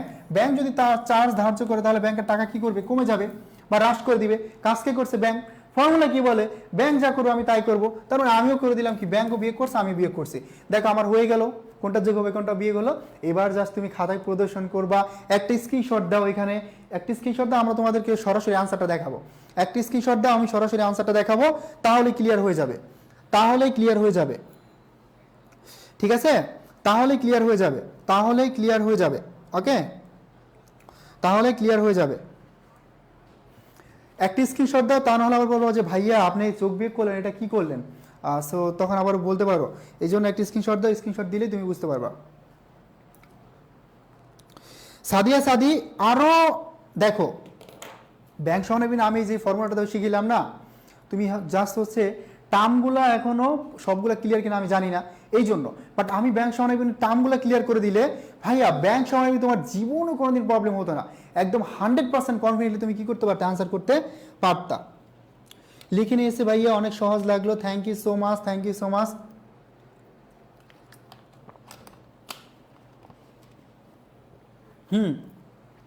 যদি সুদ মঞ্জুর করে তাহলে যোগ হতো।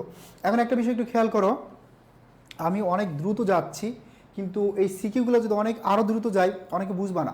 এমসিকিউটা গেছি, বাট এটা যাওয়া যাবে না। একটু তোমরা একটু রিল্যাক্সে একটু সময় দাও, আমরা একসাথে একদম ফাইনাল টাস্কটা দিয়ে দিব। হ্যাঁ, ওকে, স্ক্রিনশট যেহেতু ডান, এবার আমরা তোমাদের শখটা দেখাই। এই যে আমরা জাবাদাগুলো করলাম, এটাও দেখতে পারছো তোমরা, তাই না? এগুলো কি শো করে? ওকে, এই যে ব্যাংক সমন্বয় বিবরণী। সো তোমরা এগুলো একটু ভালো করে লিখবা, জনাব তাসনিনের ব্যাংক সমন্বয় বিবরণী এবং সমাপ্ত বছরের জন্য। ঠিক আছে? তো দেখো, নগদান অনুসারে টাকা দেওয়া ছিল, নগদান অনুসারে টাকা দেওয়া ছিল, তাহলে আমাদের ফর্মুলা কি ছিল? এ মাইনাস এবং বি প্লাস। এটা হচ্ছে নগদান অনুসারে টাকা দেওয়া থাকলে। ওকে, যদি মনে করো ব্যাংক অনুসারে টাকা দেওয়া থাকতো, তখন ফর্মুলাটা জাস্ট চেঞ্জ হয়ে যেত, তখন এ প্লাস হতো এবং বি মাইনাস হয়ে যেত, তাই না? That's it. এবং এই ম্যাথটা আমি কি দুইটাই তোমাদের দেখাই দেবো। ব্যাংক বই অনুসারে টাকা দেওয়া থাকলে কত হয় এটাও দেখাই দেবো। ঠিক আছে? এটাও আমরা দেখাই দেবো এখনই। ওকে, তো দেখো আমরা তো সব করেই ফেললাম, এবার জাস্ট শখ। এখন তুমি ওই যে যেটা আমরা তুমি স্ক্রিনশট দিছো না, এখন দেখো কোনটা কোনটা যোগ এবং কোনটা কোনটা বিয়োগ, এটা ঠিক আছে কিনা। এটা ঠিক থাকলে তো আমাদের রেজাল্ট আমরা পেয়ে গেছি। নগদান অনুসারে ব্যাংক যেমন উদ্বৃত্ত কত পাইলাম? 42,000 টাকা। কত পাইছি? 42,000 টাকা। ঠিক আছে? 42,000 টাকা আমরা নগদ অনুসারে ব্যাংক যেমন উদ্বৃত্ত পাইছি। দেখো মিলছে কিনা, সব যোগ বিয়োগগুলো ঠিক আছে কিনা একটু দেখো তো। যোগ বিয়োগগুলো একটু ঠিক আছে কিনা একটু দেখো তো। আর এটা ঠিক থাকলে আমি হচ্ছে এখন তোমাদেরকে ব্যাংক অনুসারে টাকা দেওয়া থাকলে কি হবে এটা দেখাই দিব। এইটুকু দেখাই দিলে ইনশাল্লাহ তোমার ব্যাংক সমন্বয়ে আর কোনো প্রবলেম হবে না। সময় দেন, সমস্যা নয় স্যার, আমরা একটু আস্তে আস্তে বুঝি, বাট ভাই অনেক দ্রুত গেলে আলটিমেটলি একটু টাফ হয়। তবে বেসিক ক্লিয়ার আছে, কোনো সমস্যা হবে না। দেখো আমরা যে যোগ বিয়োগগুলো দেখাইছি তোমাদের, সেটা ঠিক আছে কিনা এটা একটু দেখো।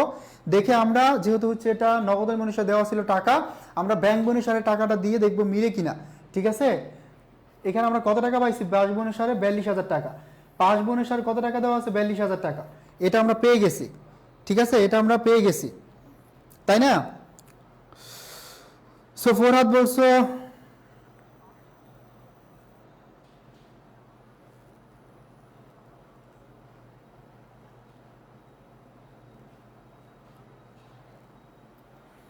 দেখো মিলছে কিনা একটু দেখো, দ্রুত দেখো। মিলছে কিনা একটু দেখো তো।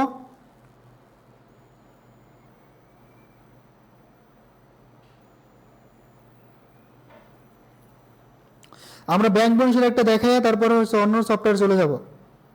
দ্রুত দেখো।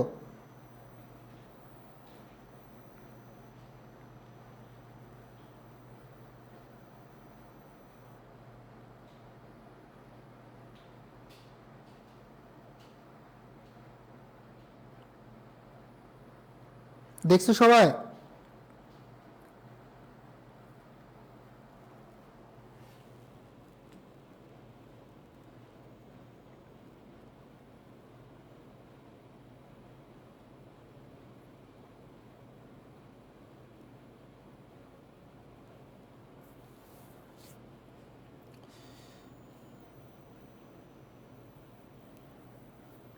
খ নম্বরটা গোলাই কেন যাবে ভাইয়া? খ নম্বরটা মাথা গোলাই দিলেন ভাইয়া? খ নম্বরটা তো অনেক ইজি ছিল। খ নম্বরটা তো আরো ইজি ছিল।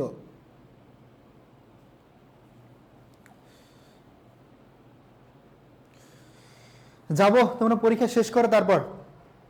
এখন দেখো আমরা ব্যাংক বই বা পাস বই অনুসারে উদ্ভিদে কত পাইছি? 42,000 টাকা। সো পাস বই দ্বারা একটা দেখাই, জাস্ট আমাদের 2 মিনিট সময় লাগবে। পাস বই অনুসারে দেখাই, পাস বই অনুসারে তোমাদের দেখাই, তাহলে হচ্ছে বুঝতে পারবা। দেখো পাস বই অনুসারে আমরা একটা দেখবো। তো পাস বই অনুসারে যদি দেখি তাহলে আমাদের কত টাকা হয়? এই যে পাস বই, ওকে, পাস বই অনুসারে মনে করো আমাদের পাস বই অনুসারে টাকা আমরা কত পেলাম? পাস বই অনুসারে টাকা পেলাম কত বলো তো? এই পাস বই অনুসারে টাকা পেলাম 42,000 টাকা, তাই না? পাস বই অনুসারে টাকা পেলাম 42,000 টাকা, 42,000 টাকা পেলাম পাস বই অনুসারে। ওকে, এখন পাস বই অনুসারে যদি দেওয়া থাকে টাকা, তাহলে ফর্মুলা হচ্ছে a প্লাস বি মাইনাস। এখন কি করতে হবে? পাস বই অনুসারে টাকা দেওয়া থাকলে তুমি জাস্ট আমানতকারী এবার যা করবে তুমি তাই করবে, ব্যাংক যা করবে বিপরীত। তো দেখো আমরা কত পাইলাম, এখানে একটু দেখাচ্ছে, হ্যাঁ জায়গা নাই তো, 42,000 টাকা। এটা হচ্ছে পাস বই অনুসারে টাকা দেওয়া আছে। ফর্মুলাটা কি ছিল? a plus B minus. তো প্রথমটা দেখো 15,000 টাকা, এখানে কাজ কে করছে? আমানতকারী। কি করছে? বিয়োগ। ফর্মুলা কি বলে? আমানতকারী যা করবে আমি তাই। তার মানে 15,000 টাকা আমি বিয়োগ করে দিলাম। দেখো 15,000 টাকা কি করলাম? বিয়োগ করলাম। তারপর দেখো 20,000 টাকার একটি চেক আদায়ের জন্য ব্যাংকে জমা দিয়েছে। কাজ কে করছে? আমানতকারী। কি করছে? যোগ। আর ফর্মুলা কি বলে? আমানতকারী যা করবে আমি তাই করব। তার মানে এই 20,000 টাকা কি হবে এবার? যোগ। ঠিক আছে? তারপরে দেখো ব্যাংক কর্তৃক লভ্যাংশ দেয় 5,000 টাকা। এখানে ব্যাংক কি করছে? যোগ করছে। ফর্মুলা কি বলে? ব্যাংক যা করবে তার বিপরীত, বি মাইনাস। এবার তাহলে 5,000 টাকা কি হবে? বিয়োগ হবে। 5,000 টাকা কি হবে ভাইয়া? বিয়োগ হবে। তারপর দেখো ব্যাংক কর্তৃক প্রদান হিসাবে টাকা পরিশোধ। কাজ কে করছে? ব্যাংক। কি করছে? বিয়োগ। তুমি কি করবা? যোগ, কারণ ব্যাংক যা করবে তার বিপরীত। তাহলে 10,000 টাকা যোগ। আমাদের কিন্তু টার্মগুলো ক্লিয়ার। পরেরটা দেখো ব্যাংক কি করছে? 25,000 টাকা আদায় করছে, যোগ করছে। ফর্মুলা কি বলে? ব্যাংক যা করবে তার বিপরীত। তাহলে ব্যাংক কি করছে? যোগ, তুমি করবে কি? বিয়োগ। তারপরে দেখো সর্বশেষ ব্যাংক চার্জ ধার্য করছে 500 টাকা। ব্যাংক কি করছে? বিয়োগ। ফর্মুলা কি বলে? বি মাইনাস, মানে ব্যাংক যা করবে তার বিপরীত। তার মানে ব্যাংক হচ্ছে বিয়োগ করছে, তুমি করবা যোগ। কত টাকা? 500 টাকা। করে দেখো তাহলে তোমার নগদ বইয়ের জের ছিল 50,000 টাকা, এই নগদ বইয়ের জের চলে আসবে 50,000 টাকা। ঠিক আছে? সো ফর্মুলাটা একই ফর্মুলা। যদি হচ্ছে নগদ বইয়ের দেওয়া থাকে তখন এ মাইনাস ছিল বি প্লাস, আর যদি ব্যাংক বইয়ের টাকা দেওয়া থাকে তাহলে বিপরীত হয়ে যাবে। এবং একই টাইপের ক্লাস এগুলা। ঠিক আছে? মানে একই টাইপের হচ্ছে ম্যাথ, আমরা দুইটাই শিখাই দিলাম। ওকে, তাহলে আশা করি ব্যাংক সমন্বয় বিবরণীতে আর দেখানো লাগবে না। এবং যারা বলছো ভাইয়া দুঘরা পদ্ধতি বা আধুনিক যেটা দেখান, এটা হচ্ছে তোমাদের জন্য সাজেশন হচ্ছে গিয়া যে দুঘরম পদ্ধতিতে যদি কোশ্চেন আসে এটা হচ্ছে আরো ইজি। কেমন ইজি? তখন হচ্ছে তোমার দুইটা পক্ষ থাকবে। কয়টা পক্ষ থাকবে? দুইটা। যেমন হচ্ছে এখানে নগদ অনুসারে টাকা দেওয়া থাকবে, ব্যাংক অনুসারে টাকা দেওয়া থাকবে। একটু কোনো রকম একটু দেখা দিচ্ছি একটু, হ্যাঁ এখানে তাহলে দুইটা ভাবে টাকা দেখাবা, দুইটা জায়গায় টাকা দেখাবা। তাহলে ধরো তোমার এখানে নগদ অনুসারে টাকা যদি দেওয়া থাকে, এখানে ব্যাংক অনুসারে টাকা দেওয়া থাকবে। তো এখানে কাজ হচ্ছে গিয়া কি জানো, যে তোমার এই পদ্ধতিতে দুইটা পাশের টাকা কি হয়ে যাবে? সমান হয়ে যাবে। এখন এটার কাজ হচ্ছে অনেক ইজি। কেমন? এই ধরো নগদান বই দেওয়া আছে এই পাশে, জাস্ট নগদান বইতে যে কাজগুলো করা হয় নাই সেটা এখানে করবা। ব্যাংকের সাথে যে কাজগুলো করা হয় নাই ব্যাংকের পাশে এটা কাজ করবা। এটা আর বিপরীত কাজ করতে না, এটা আরো ইজি। ঠিক আছে? এটা আরো ইজি হবে, এটা আরো ইজি হবে তোমাদের জন্য। ওকে, তার মানে ব্যাংক সমন্বয় আমরা পারবো ইনশাল্লাহ।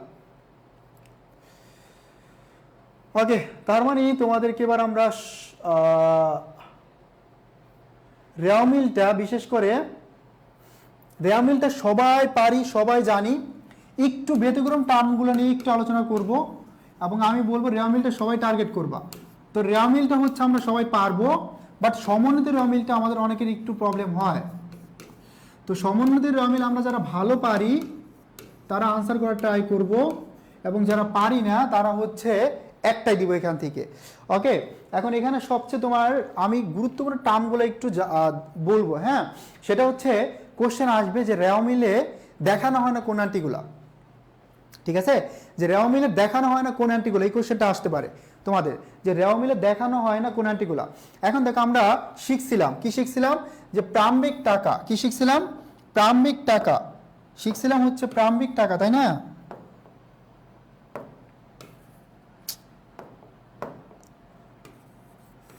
প্রারম্ভিক টাকা, তার মানে প্রারম্ভিক যত টাকা আছে এটা রেওয়া মিলে আসবে না, এবং সমাপনী যত বস্তু আছে এটা রেওয়া মিলে আসবে না।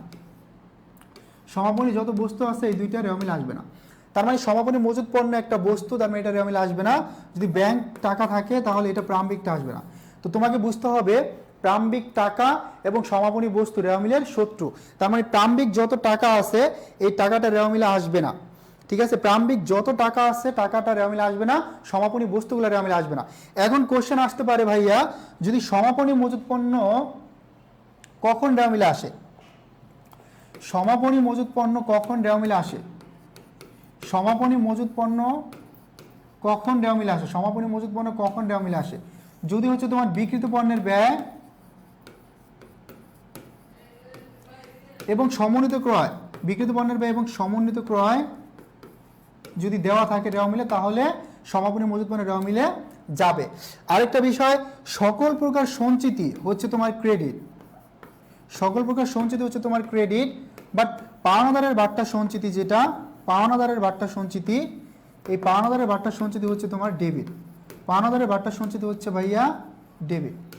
ঠিক আছে, তার মানে পৃথিবীর যত সঞ্চিতি আছে এটা হচ্ছে ক্রেডিট, বাট পাওনাদারের বাট্টা সঞ্চিতি হচ্ছে ডেবিট। কোশ্চেন যদি আসে, তুমি জানো এটা নর্মালি সকল প্রকার সম্পদ হচ্ছে ব্যয় উত্তোলন হচ্ছে ডেবিট, আর বাকিগুলো কি ক্রেডিট। জাস্ট এই টার্মগুলো মনে রাখতে পারলে ইনশাল্লাহ হবে।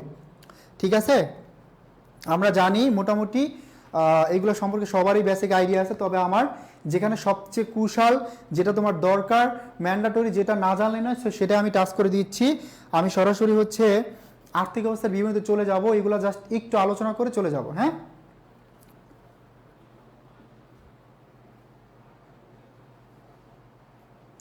না তখন হচ্ছে আবার প্রারম্ভিক মজুদ পণ্য আসবে না।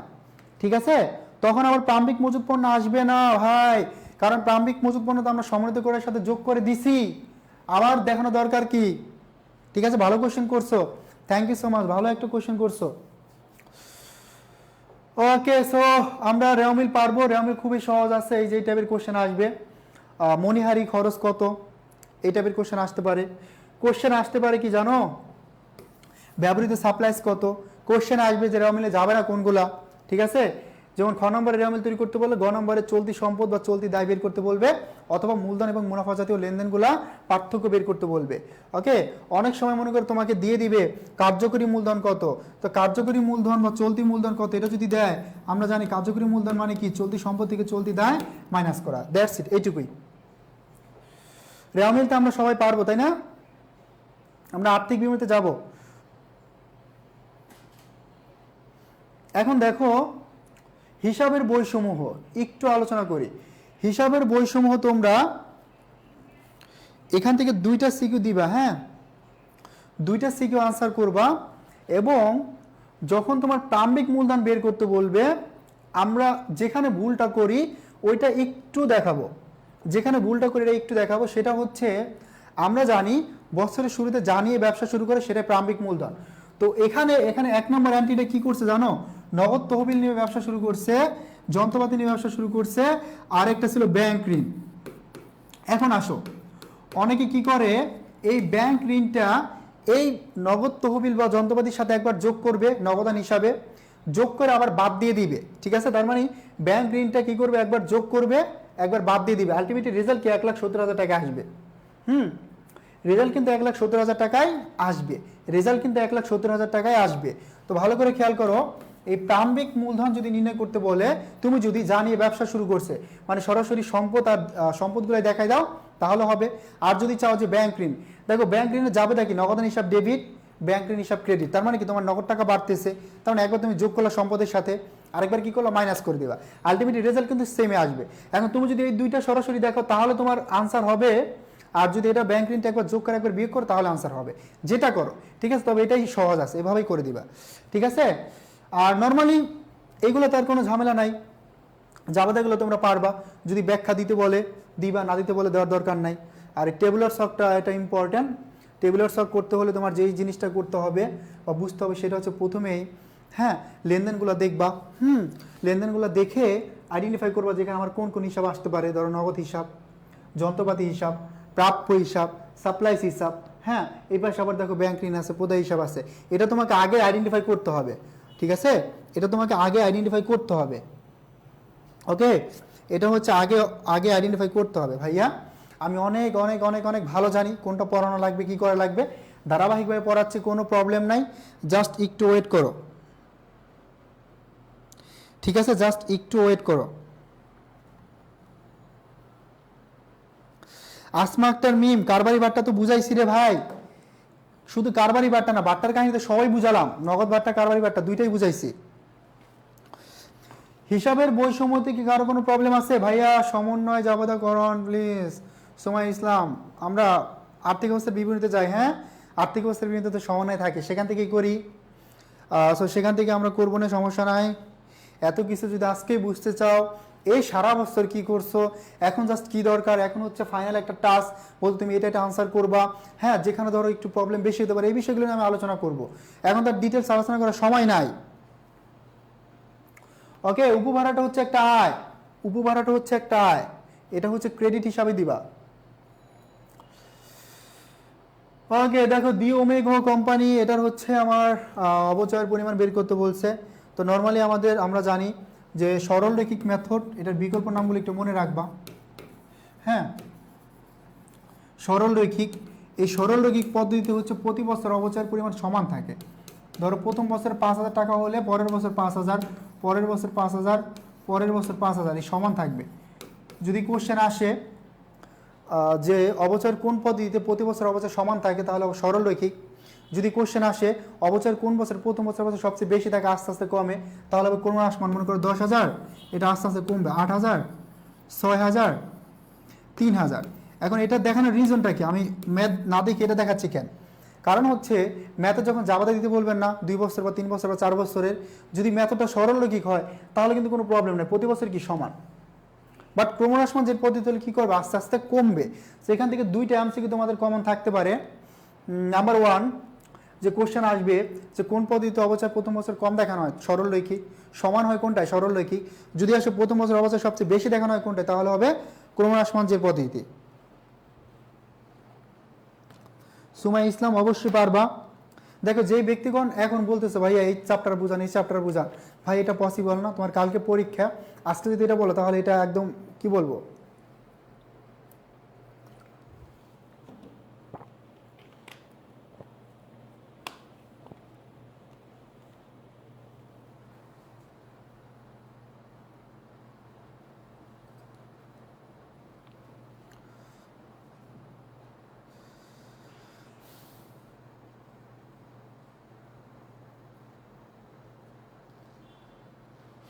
ক্রমহ্রাসমান পদ্ধতিতে ভিন্ন হয় না জান্নাত, ক্রমহ্রাসমান পদ্ধতি প্রথম বছর বেশি হয় আস্তে আস্তে কমে। ওকে, তো দেখো এখানে অবচয়গুলো তোমরা সবাই জানো, মেনলি বার্ষিক অবচয় বের করতে বললে আমাদের প্রথমে মেশিনের মূল্যটা বের করতে হবে। মেশিনের মূল্য থেকে আমি বাদ দিয়ে দেবো কি বলতো, বাদ দিয়ে দেবো ভগ্নাংশের মূল্য, তাহলে পেয়ে যাবো অবচয়যোগ্য মূল্য। এখন একটা মেশিন, এটা ভালো করে জানো, একটা মেশিন ব্যবহার উপযোগী করতে এটার সাথে আনুষঙ্গিক যত খরচ হবে সেটা হচ্ছে কি বলতো মূলধন জাতীয় ব্যয় বা মেশিন হিসেবে লিখতে হবে। তার মানে দেখো মেশিন কত, 4,80,000 টাকা। মেশিন কত টাকা থেকে কিনছে, 4,80,000। এটা ক্রয় করতে আমার এখানে 5,000 টাকা হচ্ছে তোমার পরিবহন খরচ, তার মানে এটা মেশিনের সাথে যোগ হবে। তারপর দেখো আছে কি 15,000 হচ্ছে সংস্থাপন, এটা মেশিনের সাথে, তাহলে 5 লাখ টাকা হচ্ছে আমার মেশিনের মূল্য। কত, 5 লাখ। এখন দেখো আমাকে যখন অবচয় বের করতে বলবে, অবচয় বের করলে আমরা মেনলি এই যে মেশিনের ক্রয় মূল্য 5 লাখ টাকা, এখান থেকে বাদ দিব ভগ্নাবশেষ মূল্য কত আছে 50, কত আছে 50, বাদ দিয়ে দিব এবং আয়ুষ্কাল দ্বারা ভাগ করলে অবচয় পাবো। আয়ুষ্কাল কত, 10। এখন দেখো এখানে কত হয়, 4,50,000 ভাগ 10, তাহলে কত, 45,000 টাকা অবচয়। আমরা আর্থিক বিবরণীতে চলে যাবো সরাসরি, জাস্ট একটু বেসিকটা টাচ করে দিয়ে যাচ্ছি। ওকে, তো আমার হয়ে গেছে 4,50,000 হয়েছে। আমার অবচয়ের পরিমাণ কত? 45,000 টাকা। তাহলে প্রথম বছরের অবচয় কত হলো? 45,000 টাকা। এখন যেই বান্দা বলতেছেন ভাইয়া ক্রমহ্রাসমান জের পদ্ধতিতে করান, এটা দ্বারাই করাই দেই।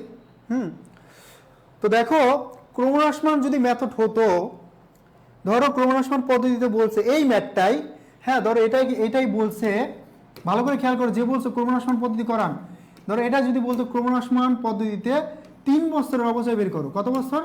3 বছরের। হ্যাঁ 3 বছরে আমরা অবচয় বের করবো ক্রমহ্রাসমান মেথডে 3 বছরের। তো নাম্বার 1 কন্ডিশন হচ্ছে ক্রমহ্রাসমান জের পদ্ধতিতে তোমার ভগ্নাবশেষ মূল্যকে বিবেচনা করতে হবে না। এমসিকিউতে কোশ্চেন চলে আসতে পারে এটা, যে ক্রমহ্রাসমান জের পদ্ধতিতে কোন মূল্যকে বিবেচনা করা হবে না। দেখো এত বেশি কথা বলছি আর এত জোরে জোরে, এখন হচ্ছে অনেক টাফ হয়ে যাচ্ছে, মানে কথা বলা যাচ্ছে না এমন একটা ব্যাপার। তারপর হচ্ছে চেষ্টা করতেছি, তো সবাই একটু মনোযোগ দাও যাতে হচ্ছে শিখতে পারে। হ্যাঁ এটা একটু দেখাই দিই, তারপর আর্থিক বিভাগে চলে যাব। অনেক টাফ হচ্ছে আমার জন্য কথা বলা, প্রত্যেকটা মানে সাউন্ড ক্রিয়েট করতে মানে এতটা চাপ পড়ছে, তারপর আমি বলতেছি। হ্যাঁ যদি ক্রমহ্রাসমান হয়, পয়েন্টটা কি বলো ভাইয়া? ক্রমহ্রাসমান পদ্ধতিতে ভগ্নাবশেষ মূল্যকে বিবেচনা করে না। তো দেখো আমার মেশিনের মূল্য ছিল কত? 5 লাখ। এই 5 লাখ টাকার উপরে তুমি কি করবে? অবচয় ধরবা। এখন অবচয়ের কি হার দেওয়া আছে, পার্সেন্টেজ দেওয়া আছে? দেওয়া নাই। পার্সেন্টেজ দেওয়া না থাকলে আমরা কিভাবে বের করবো? অবচয়ের হার 100%কে আয়ুষ্কাল দ্বারা ভাগ করব। মেথড যদি অবচয় ক্রমহ্রাসমান হয় তাহলে 2 দ্বারা গুণ করতে হবে। তাহলে দেখো 10 10 কত? 100, 10 দ্বিগুণে কত? 20%। তার মানে অবচয়ের হার কত পাইলাম? অবচয়ের হার কত পাইলাম? অবচয়ের হার পেলাম আমরা, অবচয়ের হার পেয়ে গেলাম আমরা কত বলো তো? 20%। কিভাবে? 100%কে আয়ুষ্কাল দ্বারা ভাগ করবা ইন্টু 2, তাহলে ক্রমহ্রাসমান জের পদ্ধতিতে হার পেয়ে যাবা। সরলরৈখিক বললে আমার 2 দ্বারা গুণ করা লাগবে না। সরলরৈখিক বললে 2 দ্বারা গুণ করা লাগবে না। সরলরৈখিক বললে আমাদের 2 দ্বারা গুণ করা লাগবে না। ঠিক আছে, তাহলে দেখো পার্সেন্টেজ পেয়ে গেলাম কত পার্সেন্ট? 20%। তাহলে আমরা 5 লাখ টাকার 20% কত হয়? 5 20 100, তার মানে 1 লাখ টাকা কি আমার অবচয়? অবচয় কত পাইলাম? এই যে পেয়ে গেলাম অবচয়। তারপরে শেষে হচ্ছে থাকবে বই মূল্য। কি মূল্য? বই মূল্য। তার মানে দেখো এই 5 লাখ থেকে 1 লাখ গেলে থাকে কত? 4 লাখ। প্রতি বছর তুমি এই বই মূল্যের উপর অবচয় ধরবা। দ্বিতীয় বছর গিয়ে সেম এই 4 লাখ টাকা, 4 লাখ টাকার উপরে কি হবে? অবচয় হবে কত পার্সেন্ট?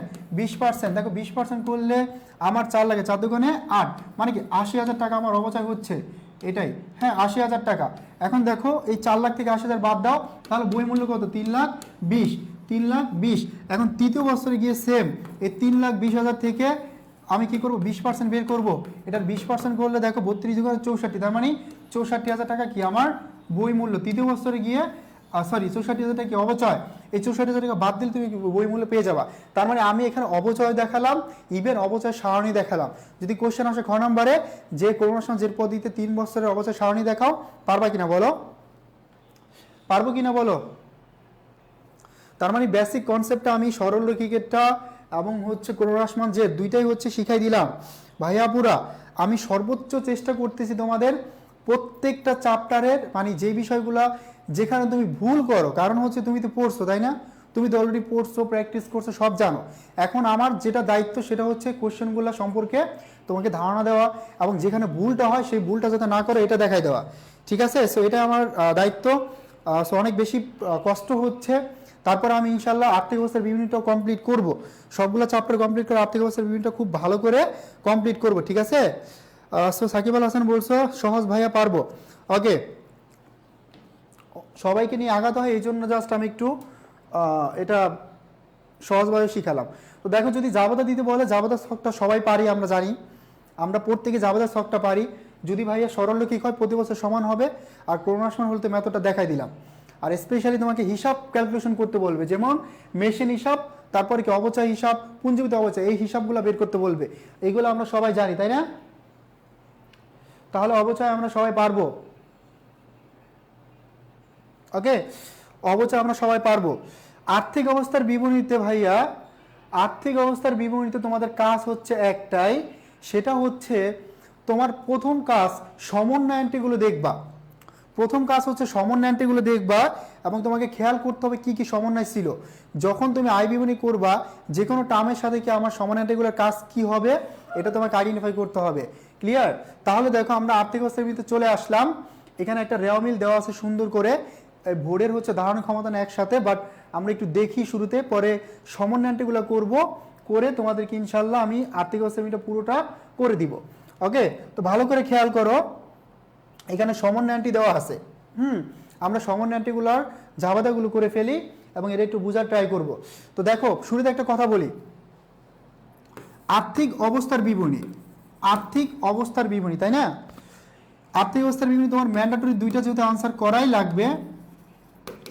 আমি গত ক্লাসেও বলছি তোমাদের, যেখানে সিকিউ যেহেতু দুইটা দেওয়াই লাগতেছে, এই দুইটা সিকিউ ভাই প্লিজ তুমি শেষে গিয়ে আনসার করো। আগে ক বিভাগের 5টা কমপ্লিট করে ফেলো, 5টা কমপ্লিট করে তারপর খ বিভাগের 5টা কমপ্লিট করে ক বিভাগের সিকিউটা শেষে আনসার করো। তোমার কমন পড়লে শেষে করো, কারণ এখানে একটা এন্ট্রিতে ঝামেলা লেগে গেলে পুরো পুরো পুরো মানে পরীক্ষাটাই, মানে প্রত্যেকটা কোশ্চেনে তোমার ইফেক্ট পড়বে। এই জন্য আমি বলবো শেষে আনসার করবা, ঠিক আছে? ওকে, এই যে দেখো কিছু স্টুডেন্টের জন্য মাঝে মাঝে মেজাজ খারাপ হয়। তালিকাটা দেখান, একটু আগে তালিকা দেখাইলাম না, অবচয়ের যে করুণাসমাজের পথে যে তালিকাটা দেখাইলাম, সরলরৈখিক সেম, তুমি ওভাবেই প্রদর্শন করবা। ওকে, এবার আসো আমরা কি করব, আমরা হচ্ছে তাহলে শেষে গিয়ে আনসার করব। এবং আরেকটা বিষয় না বললেই নয়, তোমার যদি আর্থিক অবস্থার বিবরণী বলো, আয় বিবরণী বলো, বিশদায় বিবরণী বলো, এটা যদি 100% নাও মিলে, ভাই তুমি যদি সঠিকভাবে অ্যান্টিগুলো লিপিবদ্ধ করতে পারো, সঠিকভাবে যদি অ্যান্টিগুলো লিপিবদ্ধ করতে পারো, তাহলে ইনশাল্লাহ তুমি হচ্ছে কি করবা, একদম ফুল মার্ক না পাবা, 5 মার্ক পাবা। কেমন? অ্যাটলিস্ট 4-এর মধ্যে 3 তো দিবেই, ইভেন 3.5 পাবা। তার মানে তুমি যে ম্যাথ মিলাতে না পারলে অনেক আফসোস করবা, বা হচ্ছে পরীক্ষার হলে বারবার কাটাকাটি করবা না ব্যাপারটা, ঠিক আছে? যদি মিলে যায় তাহলে আলহামদুলিল্লাহ, না মিললে তুমি মার্ক পেয়ে যাবা। ওকে ওকে, তাহলে দেখো এখানে প্রথম এন্ট্রিটাই আছে প্রারম্ভিক মজুদ পণ্যের মধ্যে 3000 মনিহারে অন্তর্ভুক্ত, সমাপনী মজুদের মধ্যে 2000 টাকা অন্তর্ভুক্ত 30,000 টাকার মধ্যে। তো আমার মাথায় রাখা লাগবে যে সমানান্তারগুলো কাজ কোথায় হবে। তো আমি যখন প্রারম্ভিক মজুদ পণ্য ক্যালকুলেশন করব, সেখানে আমার কি করতে হবে, 3000 টাকা বাদ দিতে হবে। সমাপনী যখন বাদ করবো তখন 2000 টাকা বাদ দিতে হবে, ঠিক আছে? তারপর আসো 4000 টাকার ধারে ক্রয় এখন হিসাবভুক্ত হয়নি, তার মানে ধারে ক্রয় করছে হিসাবভুক্ত করো নাই। এটার কাজ কোথায় কোথায় হবে, ধারে ক্রয়টা, এটার নাম্বার 1 কাজ হবে ক্রয়ের সাথে। নাম্বার 2, আমরা যখন হচ্ছে পাওনাদার বের করব, পাওনাদারের সাথে কি হবে, আর্থিক অবস্থায় পাওনাদারের সাথে যোগ হবে। তার মানে এই বিষয়গুলো মাথায় রাখা লাগবে। এটার কাজ হবে 2 জায়গায়, একটা হচ্ছে ক্রয়ের সাথে, একটা পাওনাদারের সাথে, 2টা গেল। পরের এন্ট্রিটা দেখো যে বিবিধ দেনাদারের সাথে 4000 টাকা আদায়যোগ্য নয়। তার মানে আমার যখনই আমি দেনাদারের ক্যালকুলেশন করবো বা প্রাপ্য হিসাব, সেখানে অনাদায়ী পাওনা আছে কত, 4000। তার মানে এই 4000 টাকা আর্থিক অবস্থার বিবরণীতে আমার দেনাদার থেকে বাদ দেওয়া লাগবে। জাবেদা করলে তোমার অনাদায়ী পাওনা বা কুঋণ হিসাব হচ্ছে ডেবিট, কারণ এটা একটা ব্যয়। অনাদায়ী পাওনা বা কুঋণ হিসাব কি হবে, অনাদায়ী পাওনা বা কুঋণ হিসাব হচ্ছে অনাদায়ী পাওনা অথবা কুঋণ হিসাব। অনাদায়ী পাওনা হচ্ছে ডেবিট, আর হচ্ছে কার সাথে সম্পর্ক, দেনাদারের সাথে, দেনাদার হিসাব কি হবে, ক্রেডিট, ঠিক আছে? তার মানে এই এন্ট্রিটার কাজ হবে কয় জায়গায়, 2 জায়গায়। আয় বিবরণীতে আমরা অনাদায়ী পাওনা বা কুঋণের সাথে যোগ করব এবং দেনাদার থেকে কি করব, এটা বিয়োগ করব আর্থিক অবস্থার বিবরণীতে, ঠিক আছে? আর্থিক অবস্থার বিবরণীতে গিয়ে আমরা কি করব, বিয়োগ করব। আমি এখানে যে এন্ট্রিগুলো দেওয়া আছে, হ্যাঁ, এখানে যে এন্ট্রিগুলো সমান এন্ট্রিগুলো দেওয়া আছে এটা তো দেখাবোই, পাশাপাশি আরও কিছু এন্ট্রি আমি এখানে অ্যাড করে দেখা দেবো, বুঝতে পারছি? ওকে, তারপরে দেখো এটার কাজ হবে 2 জায়গায়, একটা আয় বিবরণীতে, একটা আর্থিক অবস্থার বিবরণীতে। তারপর দেখো আসবাবপত্রের উপর 5% অবচয়। তার মানে আমরা জানি যে অবচয়ের সাথে সম্পর্কে এখানে 2 জায়গায় কাজ হবে। কারণ অবচয় যদি আমরা সমন্বয় করি, অবচয় হিসাব কি হবে, অবচয় হিসাব হবে ডেবিট, আর পুঞ্জীবিত অবচয় কি হবে ভাইয়া, পুঞ্জীবিত অবচয় হিসাব হবে ক্রেডিট, ঠিক আছে? তার মানে অবচয় হিসাব হলো ডেবিট এবং পুঞ্জীবিত অবচয় হিসাব ক্রেডিট। তার মানে আয় বিবরণীতে আমার অবচয়ের সাথে যোগ করতে হবে ব্যয়, অবচয় ব্যয় হিসেবে দেখাতে হবে। আর্থিক অবস্থার বিবরণীতে কি করতে হবে, স্থায়ী যে সম্পদ আছে, স্থায়ী সম্পদ থেকে পুঞ্জীবিত অবস্থাটা বাদ দিতে হবে, এটাও 2 জায়গায় কাজ হবে, ঠিক আছে? তারপর দেখো বিজ্ঞাপনের অর্ধাংশ বিলম্বিত করতে হবে। তার মানে বিজ্ঞাপন যতটুকু খরচ, বিজ্ঞাপন হিসাব ডেবিট এবং বিলম্বিত বিজ্ঞাপন কি ক্রেডিট। তার মানে বিজ্ঞাপন হচ্ছে একটা ব্যয়, এটা আয় বিবরণীতে দেখাবা। বিলম্বিত বিজ্ঞাপনটা কি করবা, আর্থিক অবস্থা বিবরণীতে ভুয়া সম্পদ নামে দেখাবা, যেটা অসম্মানিত ব্যয় নামে চিনো তোমরা, ঠিক আছে? এখন আসি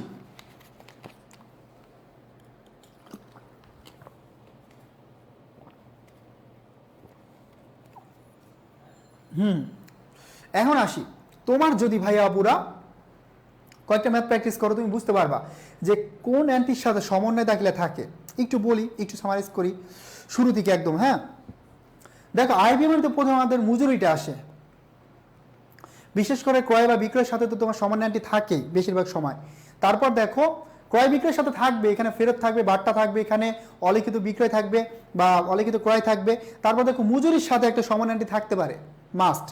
তারপরে সমানান্টি কই থাকতে পারে, ভাড়ার সাথে থাকতে পারে, বেতনের সাথে থাকতে পারে, অবচয়ের সাথে মাস থাকবে, মানে স্থায়ী সম্পদের সাথে মাস থাকবে, দেনাদারের সাথে কাজ হতে পারে, সমাপনী মজুত পণ্যের সাথে কাজ হতে পারে। এই টার্মগুলো একটু মাথায় থাকলে হবে। তো দেখো আমার হয়ে গেল এই অ্যান্টিগুলো। আমি আর কিছু অ্যান্টি একটু দেখাচ্ছি। তোমার অগ্রিম ব্যয়, ধরো অগ্রিম বেতন, অগ্রিম বেতন আর হচ্ছে বকেয়া বেতন, এই দুইটা সমানান্টি কি হবে? এখন দেখো অগ্রিম বেতন মানে হচ্ছে অগ্রিম ব্যয়। এখন বেতন হতে পারে, মজুরি হতে পারে, ভাড়া হতে পারে, সবাই কিন্তু ব্যয়, মানে যত ব্যয় আছে। তার মানে অগ্রিম বেতন এটার যদি হচ্ছে তুমি জাবাদা করো, তোমার হবে বেতন হিসাব ডেবিট, বেতন হিসাব ডেবিট, সব দেখাই দিতেছি, বেতন হিসাব ডেবিট। এবং অগ্রিম বেতন কি হবে? অগ্রিম বেতন হয়ে যাবে ক্রেডিট। তার মানে আমার এখানে কি হলো, এখানে বেতন হচ্ছে একটা ব্যয়, ব্যয় বাড়লো, এটা হচ্ছে আমরা কি করব, ব্যয়ের সাথে যোগ করব, ব্যয় বৃদ্ধি পাইলো। আর এখানে কি হলো, অগ্রিম বেতন, এখানে আমার কি হয়েছে, সম্পদ কমে গেছে, সম্পদ কি হলো, হ্রাস পাইলো। তার মানে আমার এখানে বেতন বৃদ্ধি পাইছে এবং সম্পদ কি করছে, হ্রাস পাইছে। ঠিক আছে, তার মানে কাজ হবে কোথায়, এটা এই যদি অগ্রিম বেতন থাকে তাহলে কাজ হবে দুই জায়গায়। নাম্বার ওয়ান, বেতন হচ্ছে তোমার যতটুকু ব্যয় হয়েছে, এই যতটুকু বেতন ব্যয় হয়েছে এটা হবে আয় বিবরণীতে, বেতনের সাথে তোমার কি করতে হবে, অগ্রিম যতটুকু বাদ দিয়ে দিতে হবে। ঠিক আছে, নাম্বার টু, এই যে অগ্রিম বেতন, এই বেতনটুকু আমরা আর্থিক অবস্থার মধ্যে সম্পত্তি হিসাবে দেখাই দিব। বকেয়া বেতন যেটা, এই বেতন হিসাব ডেবিট এবং বকেয়া বেতন কি, বকেয়া বেতন একটা দায়, এটা হবে কি ক্রেডিট। ঠিক আছে, তার মানে এটাও হচ্ছে তোমার কি হবে, আমার আয় বিবরণীতে বেতনের সাথে যতটুকু বকেয়া আছে এটা কি করতে হবে, যোগ করতে হবে। এবং আমরা কি করবো, আর্থিক অবস্থার বিবরণীতে বকেয়া বেতনটাকে একটা দায়, দায় হিসাবে দেখাই দিব।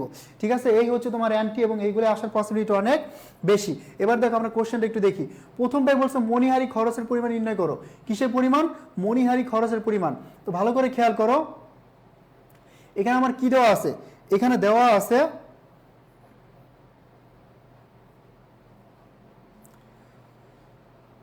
সো মণিহারি খরচের পরিমাণ। দেখো যে মণিহারি দেওয়া আছে এখানে 1650 টাকা, এবং আমার হচ্ছে অ্যান্টিতে দেওয়া আছে এই যে প্রারম্ভিক মণিহারি 3, সমাপনী কত 2।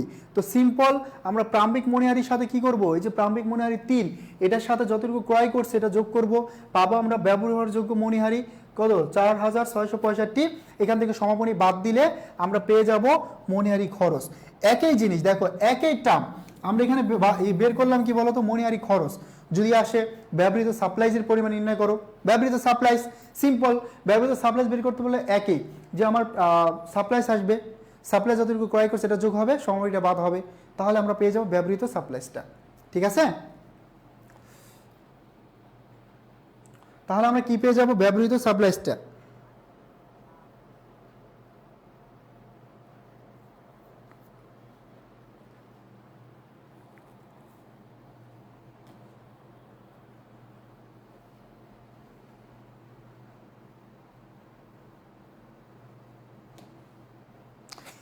আর তোমাদের আরেকটা কথা জানিয়ে রাখি, আমাদের কিন্তু কালকে অ্যাকাউন্টিং ক্লাস কয়টা বলো তো? আগামীকাল হচ্ছে তোমরা পরীক্ষা দিয়ে এসে, আগামীকাল পরীক্ষা দিয়ে এসে আমরা 7টা 30, হ্যাঁ সন্ধ্যা 7টা 30 কি তোমাদের হিসাব বিজ্ঞান দ্বিতীয় পত্রের ক্লাস হবে। আগামীকাল সন্ধ্যা 7টা 30 তোমাদের হিসাব বিজ্ঞান দ্বিতীয় পত্রের ক্লাস হবে। ঠিক আছে, আগামীকাল সন্ধ্যা 7টা 30 তোমাদের দ্বিতীয় পত্রের ক্লাসটা হবে। যেটা বলছিলে সকল প্রকার সেলামি হচ্ছে তোমার আয়, আর ভাতাগুলো হচ্ছে কি ব্যয়। ওকে, এখন আমরা সব আলোচনা করলাম, এখানে জাস্ট কি করব, প্রদর্শন করব। তো তোমাকে যদি মোট লাভ বের করতে বলে, জাস্ট বেসিকটা কি, বিক্রয় থেকে বিক্রিত পণ্যের ব্যয় বাদ দিলে কি মুনাফা পাওয়া যায়? তো সিম্পল, বিক্রয় দেখো এখানে দেওয়া আছে কত 2 লাখ, এখান থেকে আমরা ফেরতটা বাদ দিব, নিট বিক্রয় পেয়ে যাব, যদি ভাট্টা থেকে বাদ দিব, অলিখিত বিক্রয় থাকলে যোগ করব। ঠিক আছে, পেয়ে গেলাম নিট বিক্রয়। এখন বাদ দিতে হবে বিক্রিত পণ্যের ব্যয়। সিম্পল, বিক্রিত পণ্যের ব্যয়তে প্রথমে আসে কি, প্রারম্ভিক মজুত পণ্য, আমরা লিখে ফেললাম প্রারম্ভিক মজুত পণ্য। ঠিক আছে, সেখান থেকে দেখো আমরা কি করব, প্রারম্ভিক যে মণিহারি অন্তর্ভুক্ত আছে, প্রারম্ভিক মজুত পণ্যের মধ্যে যতটুকু মণিহারি অন্তর্ভুক্ত আছে এটা কি করতে হবে, বাদ দিতে হবে। বাদ দিলে আমাদের আসে কত, 32,000 টাকা প্রারম্ভিক মজুদ পণ্য। এখন নিট ক্রয় বের করব, নর্মালি ক্রয় আছে ক্রয় ফেরত এবং ক্রয় বাট্টা, এটা আমরা কি করব বাদ দিব, বাদ দিলে আমার নিট ক্রয় কত আসে, এটা আমরা লিখে দেবো 1,24,500। এখন দেখো অলিখিত ক্রাইটেরিয়ার সাথে কি হবে যোগ, তাহলে নিট করে 1,28,500। সেখান থেকে দেখো একটা প্রত্যক্ষ খরচ আছে একটাই, প্রত্যক্ষ খরচ আছে কয়টা, একটা, প্রত্যক্ষ ব্যয় বা খরচ আছে একটা 3,000, এটা আমি যোগ করলে পেয়ে যাবো এই যে 1,63,500। এটা হচ্ছে তোমার বিক্রয়যোগ্য পণ্যের ব্যয়, এটার নাম কি, বিক্রয়যোগ্য পণ্যের ব্যয়, এটার নাম কি বিক্রয়যোগ্য পণ্যের ব্যয়। এই বিক্রয়যোগ্য পণ্যের ব্যয় থেকে তুমি বাদ দিবা কি বলো তো, সমাপনী মজুদ পণ্য, ঠিক আছে, এটা থেকে তুমি বাদ দিবা হচ্ছে সমাপনী মজুদ পণ্য। এখন কোশ্চেনে সমাপনী মজুদ পণ্য আছে 30,000, কত 30,000, তো সমাপনী মজুদের মধ্যে তোমার সমাপনী মণিহারি অন্তর্ভুক্ত আছে, সমাপনী মণিহারি কি অন্তর্ভুক্ত আছে, যেহেতু সমাপনী মজুদ পণ্যের মধ্যে মণিহারি অন্তর্ভুক্ত আছে, তার মানে কি করতে হবে, এটা আমাকে বাদ দিতে হবে 2,000 টাকা, বাদ দিলে যে আমরা পাবো সমাপনী মজুদ পণ্য 28,000 টাকা, ঠিক আছে, এটা বাদ দিয়ে দিলে আমরা আলটিমেটলি পেয়ে গেলাম বিক্রিত পণ্যের ব্যয় 1,35,500, বাদ দিলে আমরা মোট লাভ হচ্ছে 64,150। তোমার কাজ হচ্ছে এই স্টেপগুলো ধারাবাহিকভাবে কমপ্লিট করা, ম্যাথ না মিলুক নাম্বার তুমি 3.50 পেয়ে যাবে ইনশাল্লাহ। দেখো ঋতু যেটা বলছো অপরিচালন আয় ব্যয় মনে থাকে না, দেখো পরিচালন আয় মানে যে আয়গুলো আমার মনে করে নিয়মিত সংগঠিত হয়, প্রতিদিন সংগঠিত হয়, যেগুলো প্রতিনিয়ত সংগঠিত হয়, ঠিক আছে, প্রতিনিয়ত সংগঠিত হয়, এইগুলো হচ্ছে তোমার মূলত, এইগুলো হচ্ছে কি মূলত তোমার পরিচালন আয় ব্যয়। আর যেটা অনিয়মিত হয় সেটা হচ্ছে অপরিচালন। জাস্ট এক্সাম্পলগুলো একটু শখে একবার করে দেখো, একবার করে দেখো তাহলে হবে, ওকে। তারপর দেখো আমরা যেটা করবো আর্থিক অবস্থার বিবরণী করব, এখানে আমাদের দুইটা স্টেপ, নাম্বার 1 স্টেপ হচ্ছে আমরা সম্পদগুলো দেখাবো, নাম্বার 2 আমরা হচ্ছে দায়গুলো দেখাবো। তবে দায় পাশে আমাদের দুইটা পার্ট, একটা হচ্ছে দায় এবং মালিকানা সত্ত্ব, দুইটা একসাথে আমরা দেখাই। তবে দেখো সম্পদের আবার পার্ট কয়টা, 3টা না 4টা, 4টা। যেমন নাম্বার 1 আমরা প্রথমে চলতি সম্পদটা দেখাবো, এটা আমরা সবাই জানি, যেমন হাতে নগদ, বিবিধ দেনাদার। দেখো দেনাদারের সাথে সবসময় অনাদায়ী পাওনা থাকেই, দেনাদারের সাথে কুড়িন থাকে, তার মানে দেনাদার থেকে অনাদায়ী পাওনাটা কি করতে হয়, বাদ দিতে হয়, কোনটা, নতুনটা, ঠিক আছে। সমাপনী মণিহারি একটা চলতি সম্পদ, বিলম্বিত বিজ্ঞাপন একটা চলতি সম্পদ, তারপরে সমাপনী মজুদ পণ্য একটা চলতি সম্পদ। তবে এখান থেকে সমাপনী মণিহারিটা বাদ দিয়ে দেখাবো 28, তাহলে টোটাল কত হলো 80,500। এখন আমরা দেখাবো স্থায়ী সম্পদ। তো স্থায়ী সম্পদের সাথে মনে রাখবা যে স্থায়ী সম্পদের সাথে সব সময় বা বেশিরভাগ সময় স্থায়ী সম্পদের সাথে একটা পুঞ্জীভূত অবস্থায় থাকবে, ঠিক আছে, এটা মাস্ট থাকবে, এটা মনে রাখবা। যখন তুমি স্থায়ী সম্পদের কাজ করবা মাথায় রাখবা যে এখানে একটা কি থাকবে, এখানে একটা পুঞ্জীভূত অবস্থায় থাকবে। তো এটা বাদ দিয়ে দিলে আমরা পেয়ে গেলাম এই যে নিট সম্পদ, স্থায়ী সম্পদ। তো আমাদের আরো দুইটা স্টেপ আছে সম্পত্তি পাশে, একটা হচ্ছে বিনিয়োগ এবং আরেকটা আছে অসম্মানিত ব্যয়। অসম্মানিত ব্যয় মানে কি, ভুয়া সম্পদ যেটা, ঠিক আছে, ভুয়া সম্পদটা। সো এইগুলো কমপ্লিট করলে আমরা পেয়ে যাব মোট সম্পদ। এবার আসি দায় এবং মালিকানা সত্ত্ব। এবার আমরা যেটা করব সেটা হচ্ছে দায় এবং মালিকানা সত্ত্বটা, ঠিক আছে। এখানে এই যে একটা হচ্ছে দীর্ঘমেয়াদী দায়, আরেকটা হচ্ছে স্বল্পমেয়াদী দায় অথবা চলতি দায়, ওকে, দীর্ঘমেয়াদী দায় অথবা স্বল্পমেয়াদী দায়। এই দুটো পয়েন্ট মনে রাখবে, একসাথে লিখে ফেলবা। আর সেগুলো আমরা জানি যে প্রদায়ের সাথে কি নতুন ক্রয়টা যোগ হবে, মানে ধারে ক্রয়টা, এই শুরুতে আমরা আলোচনা করছিলাম। তুমি যদি সমন্বয়গুলো বুঝতে পারো তাহলে এইগুলো তার কোনো ঝামেলা হবে না, ম্যাথ তোমার ইজিলি মিলে যাবে, ওকে। ঋণের বকেয়া সুদ একটা হচ্ছে আমার দায়, বকেয়া ঋণের সুদ একটা দায়, এটা লিখে ফেললাম। তারপর দেখো মালিকানা সত্ত্ব আমার কি আছে, মূলধনের সাথে আমরা কি করি, নিট মুনাফা যোগ করি, সবসময় নিট মুনাফা যোগ করি। তারপর আমরা কি করব, অতিরিক্ত মূলধন থাকলে সেটাও যোগ করব, মূলধনের সাথে, ওকে, এটা যোগ করে দিব এবং উত্তরণগুলো বাদ দিয়ে দিলে আমরা পেয়ে যাব নিট মূলধন। তার মানে আমাদের টোটাল মূলধন এবং দায় যদি যোগ করি তাহলে দায় পাশটা মিলে যাবে, দায় পাশটা মিলে যাবে, ঠিক আছে, দায় পাশটা তাহলে মিলে যাবে, ওকে। তো দেখো আমার মোট দায় এবং মালিকানা সত্ত্ব হয়েছে সেম কত টাকা, 1,99,250 টাকা। সো দুইটা পাশ তোমার মিলে যাবে, তুমি সমন্বয়গুলো ধরতে পারলে তাহলে দুইটা পাশ মিলে যাবে। আমাদের উদ্দেশ্য ছিল হচ্ছে তোমাদেরকে জাস্ট একবার করে টাস্ক করে দেওয়া, যেটা আমরা অলরেডি কমপ্লিট করছি। আর তোমাদের অবশ্যই দরকার কালকে যাতে কমন আসে দোয়া করিয়েন ভাইয়া। হ্যাঁ জান্নাত, অবশ্যই দোয়া করি। আর দেখো এখন হচ্ছে ওই সময় নাই যে একটা টপিক আমরা একদম ডিটেলস পড়বো, তাহলে তোমাদের কি একটা টপিক পড়তে 2 ঘন্টা যাবে, এটা কি এখন সময় আছে? আশা করি এখানে যারা ক্লাস করছে মোটামুটি সবার বেসিক ক্লিয়ার। তারপর আমি সর্বোচ্চ চেষ্টা করছি প্রত্যেকটা টপিকের সর্বোচ্চ কোশ্চেন তোমাদেরকে মানে সর্বোচ্চ টার্মগুলো বোঝানোর জন্য যতটুকু দেওয়ার পারছি, আর ওই পয়েন্টগুলোই তোমাদেরকে আমি ধরাই দিছি বা বুঝাইছি যেটা তোমার জন্য ইম্পর্টেন্ট, যেখানে তুমি ভুল করবা। ঠিক আছে, তো আশা করি প্রত্যেকেই হচ্ছে তোমরা ভাইয়াপুরা যারা ক্লাস করছো মোটামুটি ভালোভাবে রিভিশনটা হয়ে গেছে, এবং ইনশাল্লাহ পরীক্ষার হলে কনফিডেন্স নিয়ে একদম নিজের ভিতরে সেই লেভেলের একটা কনফিডেন্স দিয়ে পরীক্ষা দিবা। ঠিক আছে, অনেক কষ্ট হয়েছে, তারপর হচ্ছে আমি কমপ্লিট করছি। থ্যাংক ইউ সো মাচ, তোমরাও ছিলে সাথে, এবং ইনশাল্লাহ আগামীকালকে সবার সাথে দেখা হচ্ছে হিসাব বিজ্ঞান দ্বিতীয় পত্রের ক্লাস নিয়ে। ভাইয়ার জন্য অনেক বেশি বেশি দোয়া করবা, যাতে হচ্ছে সুস্থ থেকে ভাইয়া হচ্ছে তোমাদের পাশে থাকতে পারে, তোমাদের জন্য সেকেন্ড পেপারের ম্যারাথন ক্লাসগুলো সুন্দরভাবে নিতে পারে। ঠিক আছে, এবং ইনশাল্লাহ এখান থেকে অনেক অনেক কমন থাকবে। ওকে, কনফিডেন্স নিয়ে পরীক্ষা দাও, নিজের স্বপ্ন পূরণ করো, বাবা মায়ের স্বপ্ন পূরণ করো। অনেক অনেক দোয়া এবং ভালোবাসা তোমাদের জন্য। ঠিক আছে, ইনশাল্লাহ কালকের ক্লাসেও দেখা হবে তোমাদের সাথে। ক্লাস কেমন লাগলো একটু শুনলে অনেক বেশি ভালো লাগে। আসলে ক্লাস কেমন ছিল? সিকিউ অনেক সময় লাগে, বাট আমরা তারপরে কি মোটামুটি সামারাইজ করে ফেলছি। ওকে ওকে, সো ফাহাদ বিনতে আলহামদুলিল্লাহ ভাইজান, থ্যাংক ইউ সো মাচ। সো মেক বলস অসাধারণ ক্লাস। এই যে এত কষ্ট, কথা আসে না, এত ক্লান্ত হয়ে গেছি, অনেক ক্ষুধা লাগছে, বাট এই যে কথাটা বলছো এটা শুনলে সব চলে যায়। এবং আলটিমেটলি তুমি যদি কালকে পরীক্ষাটা ভালো দাও না, যদি এটা আমি শুনি যে আমার স্টুডেন্ট আমার ভাইয়া বুড়া তারা হচ্ছে ভালো পরীক্ষা দিচ্ছে, ক্লাস থেকে কমন ছিল, বা অ্যাকাউন্টিংয়ে কমন বলতে কিছু নাই, এই টার্মগুলো আসবে একটু ঘুরাই ফিরিয়ে। ঠিক আছে, সো যখন তুমি বলবো যে ভাইয়া পরীক্ষা ভালো হয়েছে আমার, মানে এটা শুনলে আরও বেশি ভালো লাগবে, ক্লান্তি সব দূর হয়ে যাবে। ঠিক আছে, সেটাই খুব বেশি ভালো লাগে কাজ করে। সাকিব হাসান বলছো, জি ভাইয়া thank you so much Shakib.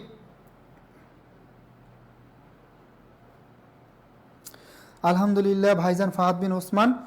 ওকে, তাহলে হচ্ছে আমরা আর সময় নষ্ট না করি, তোমাদের আগামীকাল পরীক্ষা, সবাই হচ্ছে যদিও কারো মানে এখনও রিভিশন বাকি থাকে তাহলে ওটা একটু দেখে ঘুমিয়ে পড়ি, সকলে একটু জাস্ট চোখ বুলে তারপর পরীক্ষাটা দাও কনফিডেন্স নিয়ে। অ্যাকাউন্টিংয়ে সবারই প্লাস থাকা চাই। Okay, thank you so much. So অনেক অনেক দোয়া এবং শুভকামনা, বেস্ট অফ লাক সবার জন্য।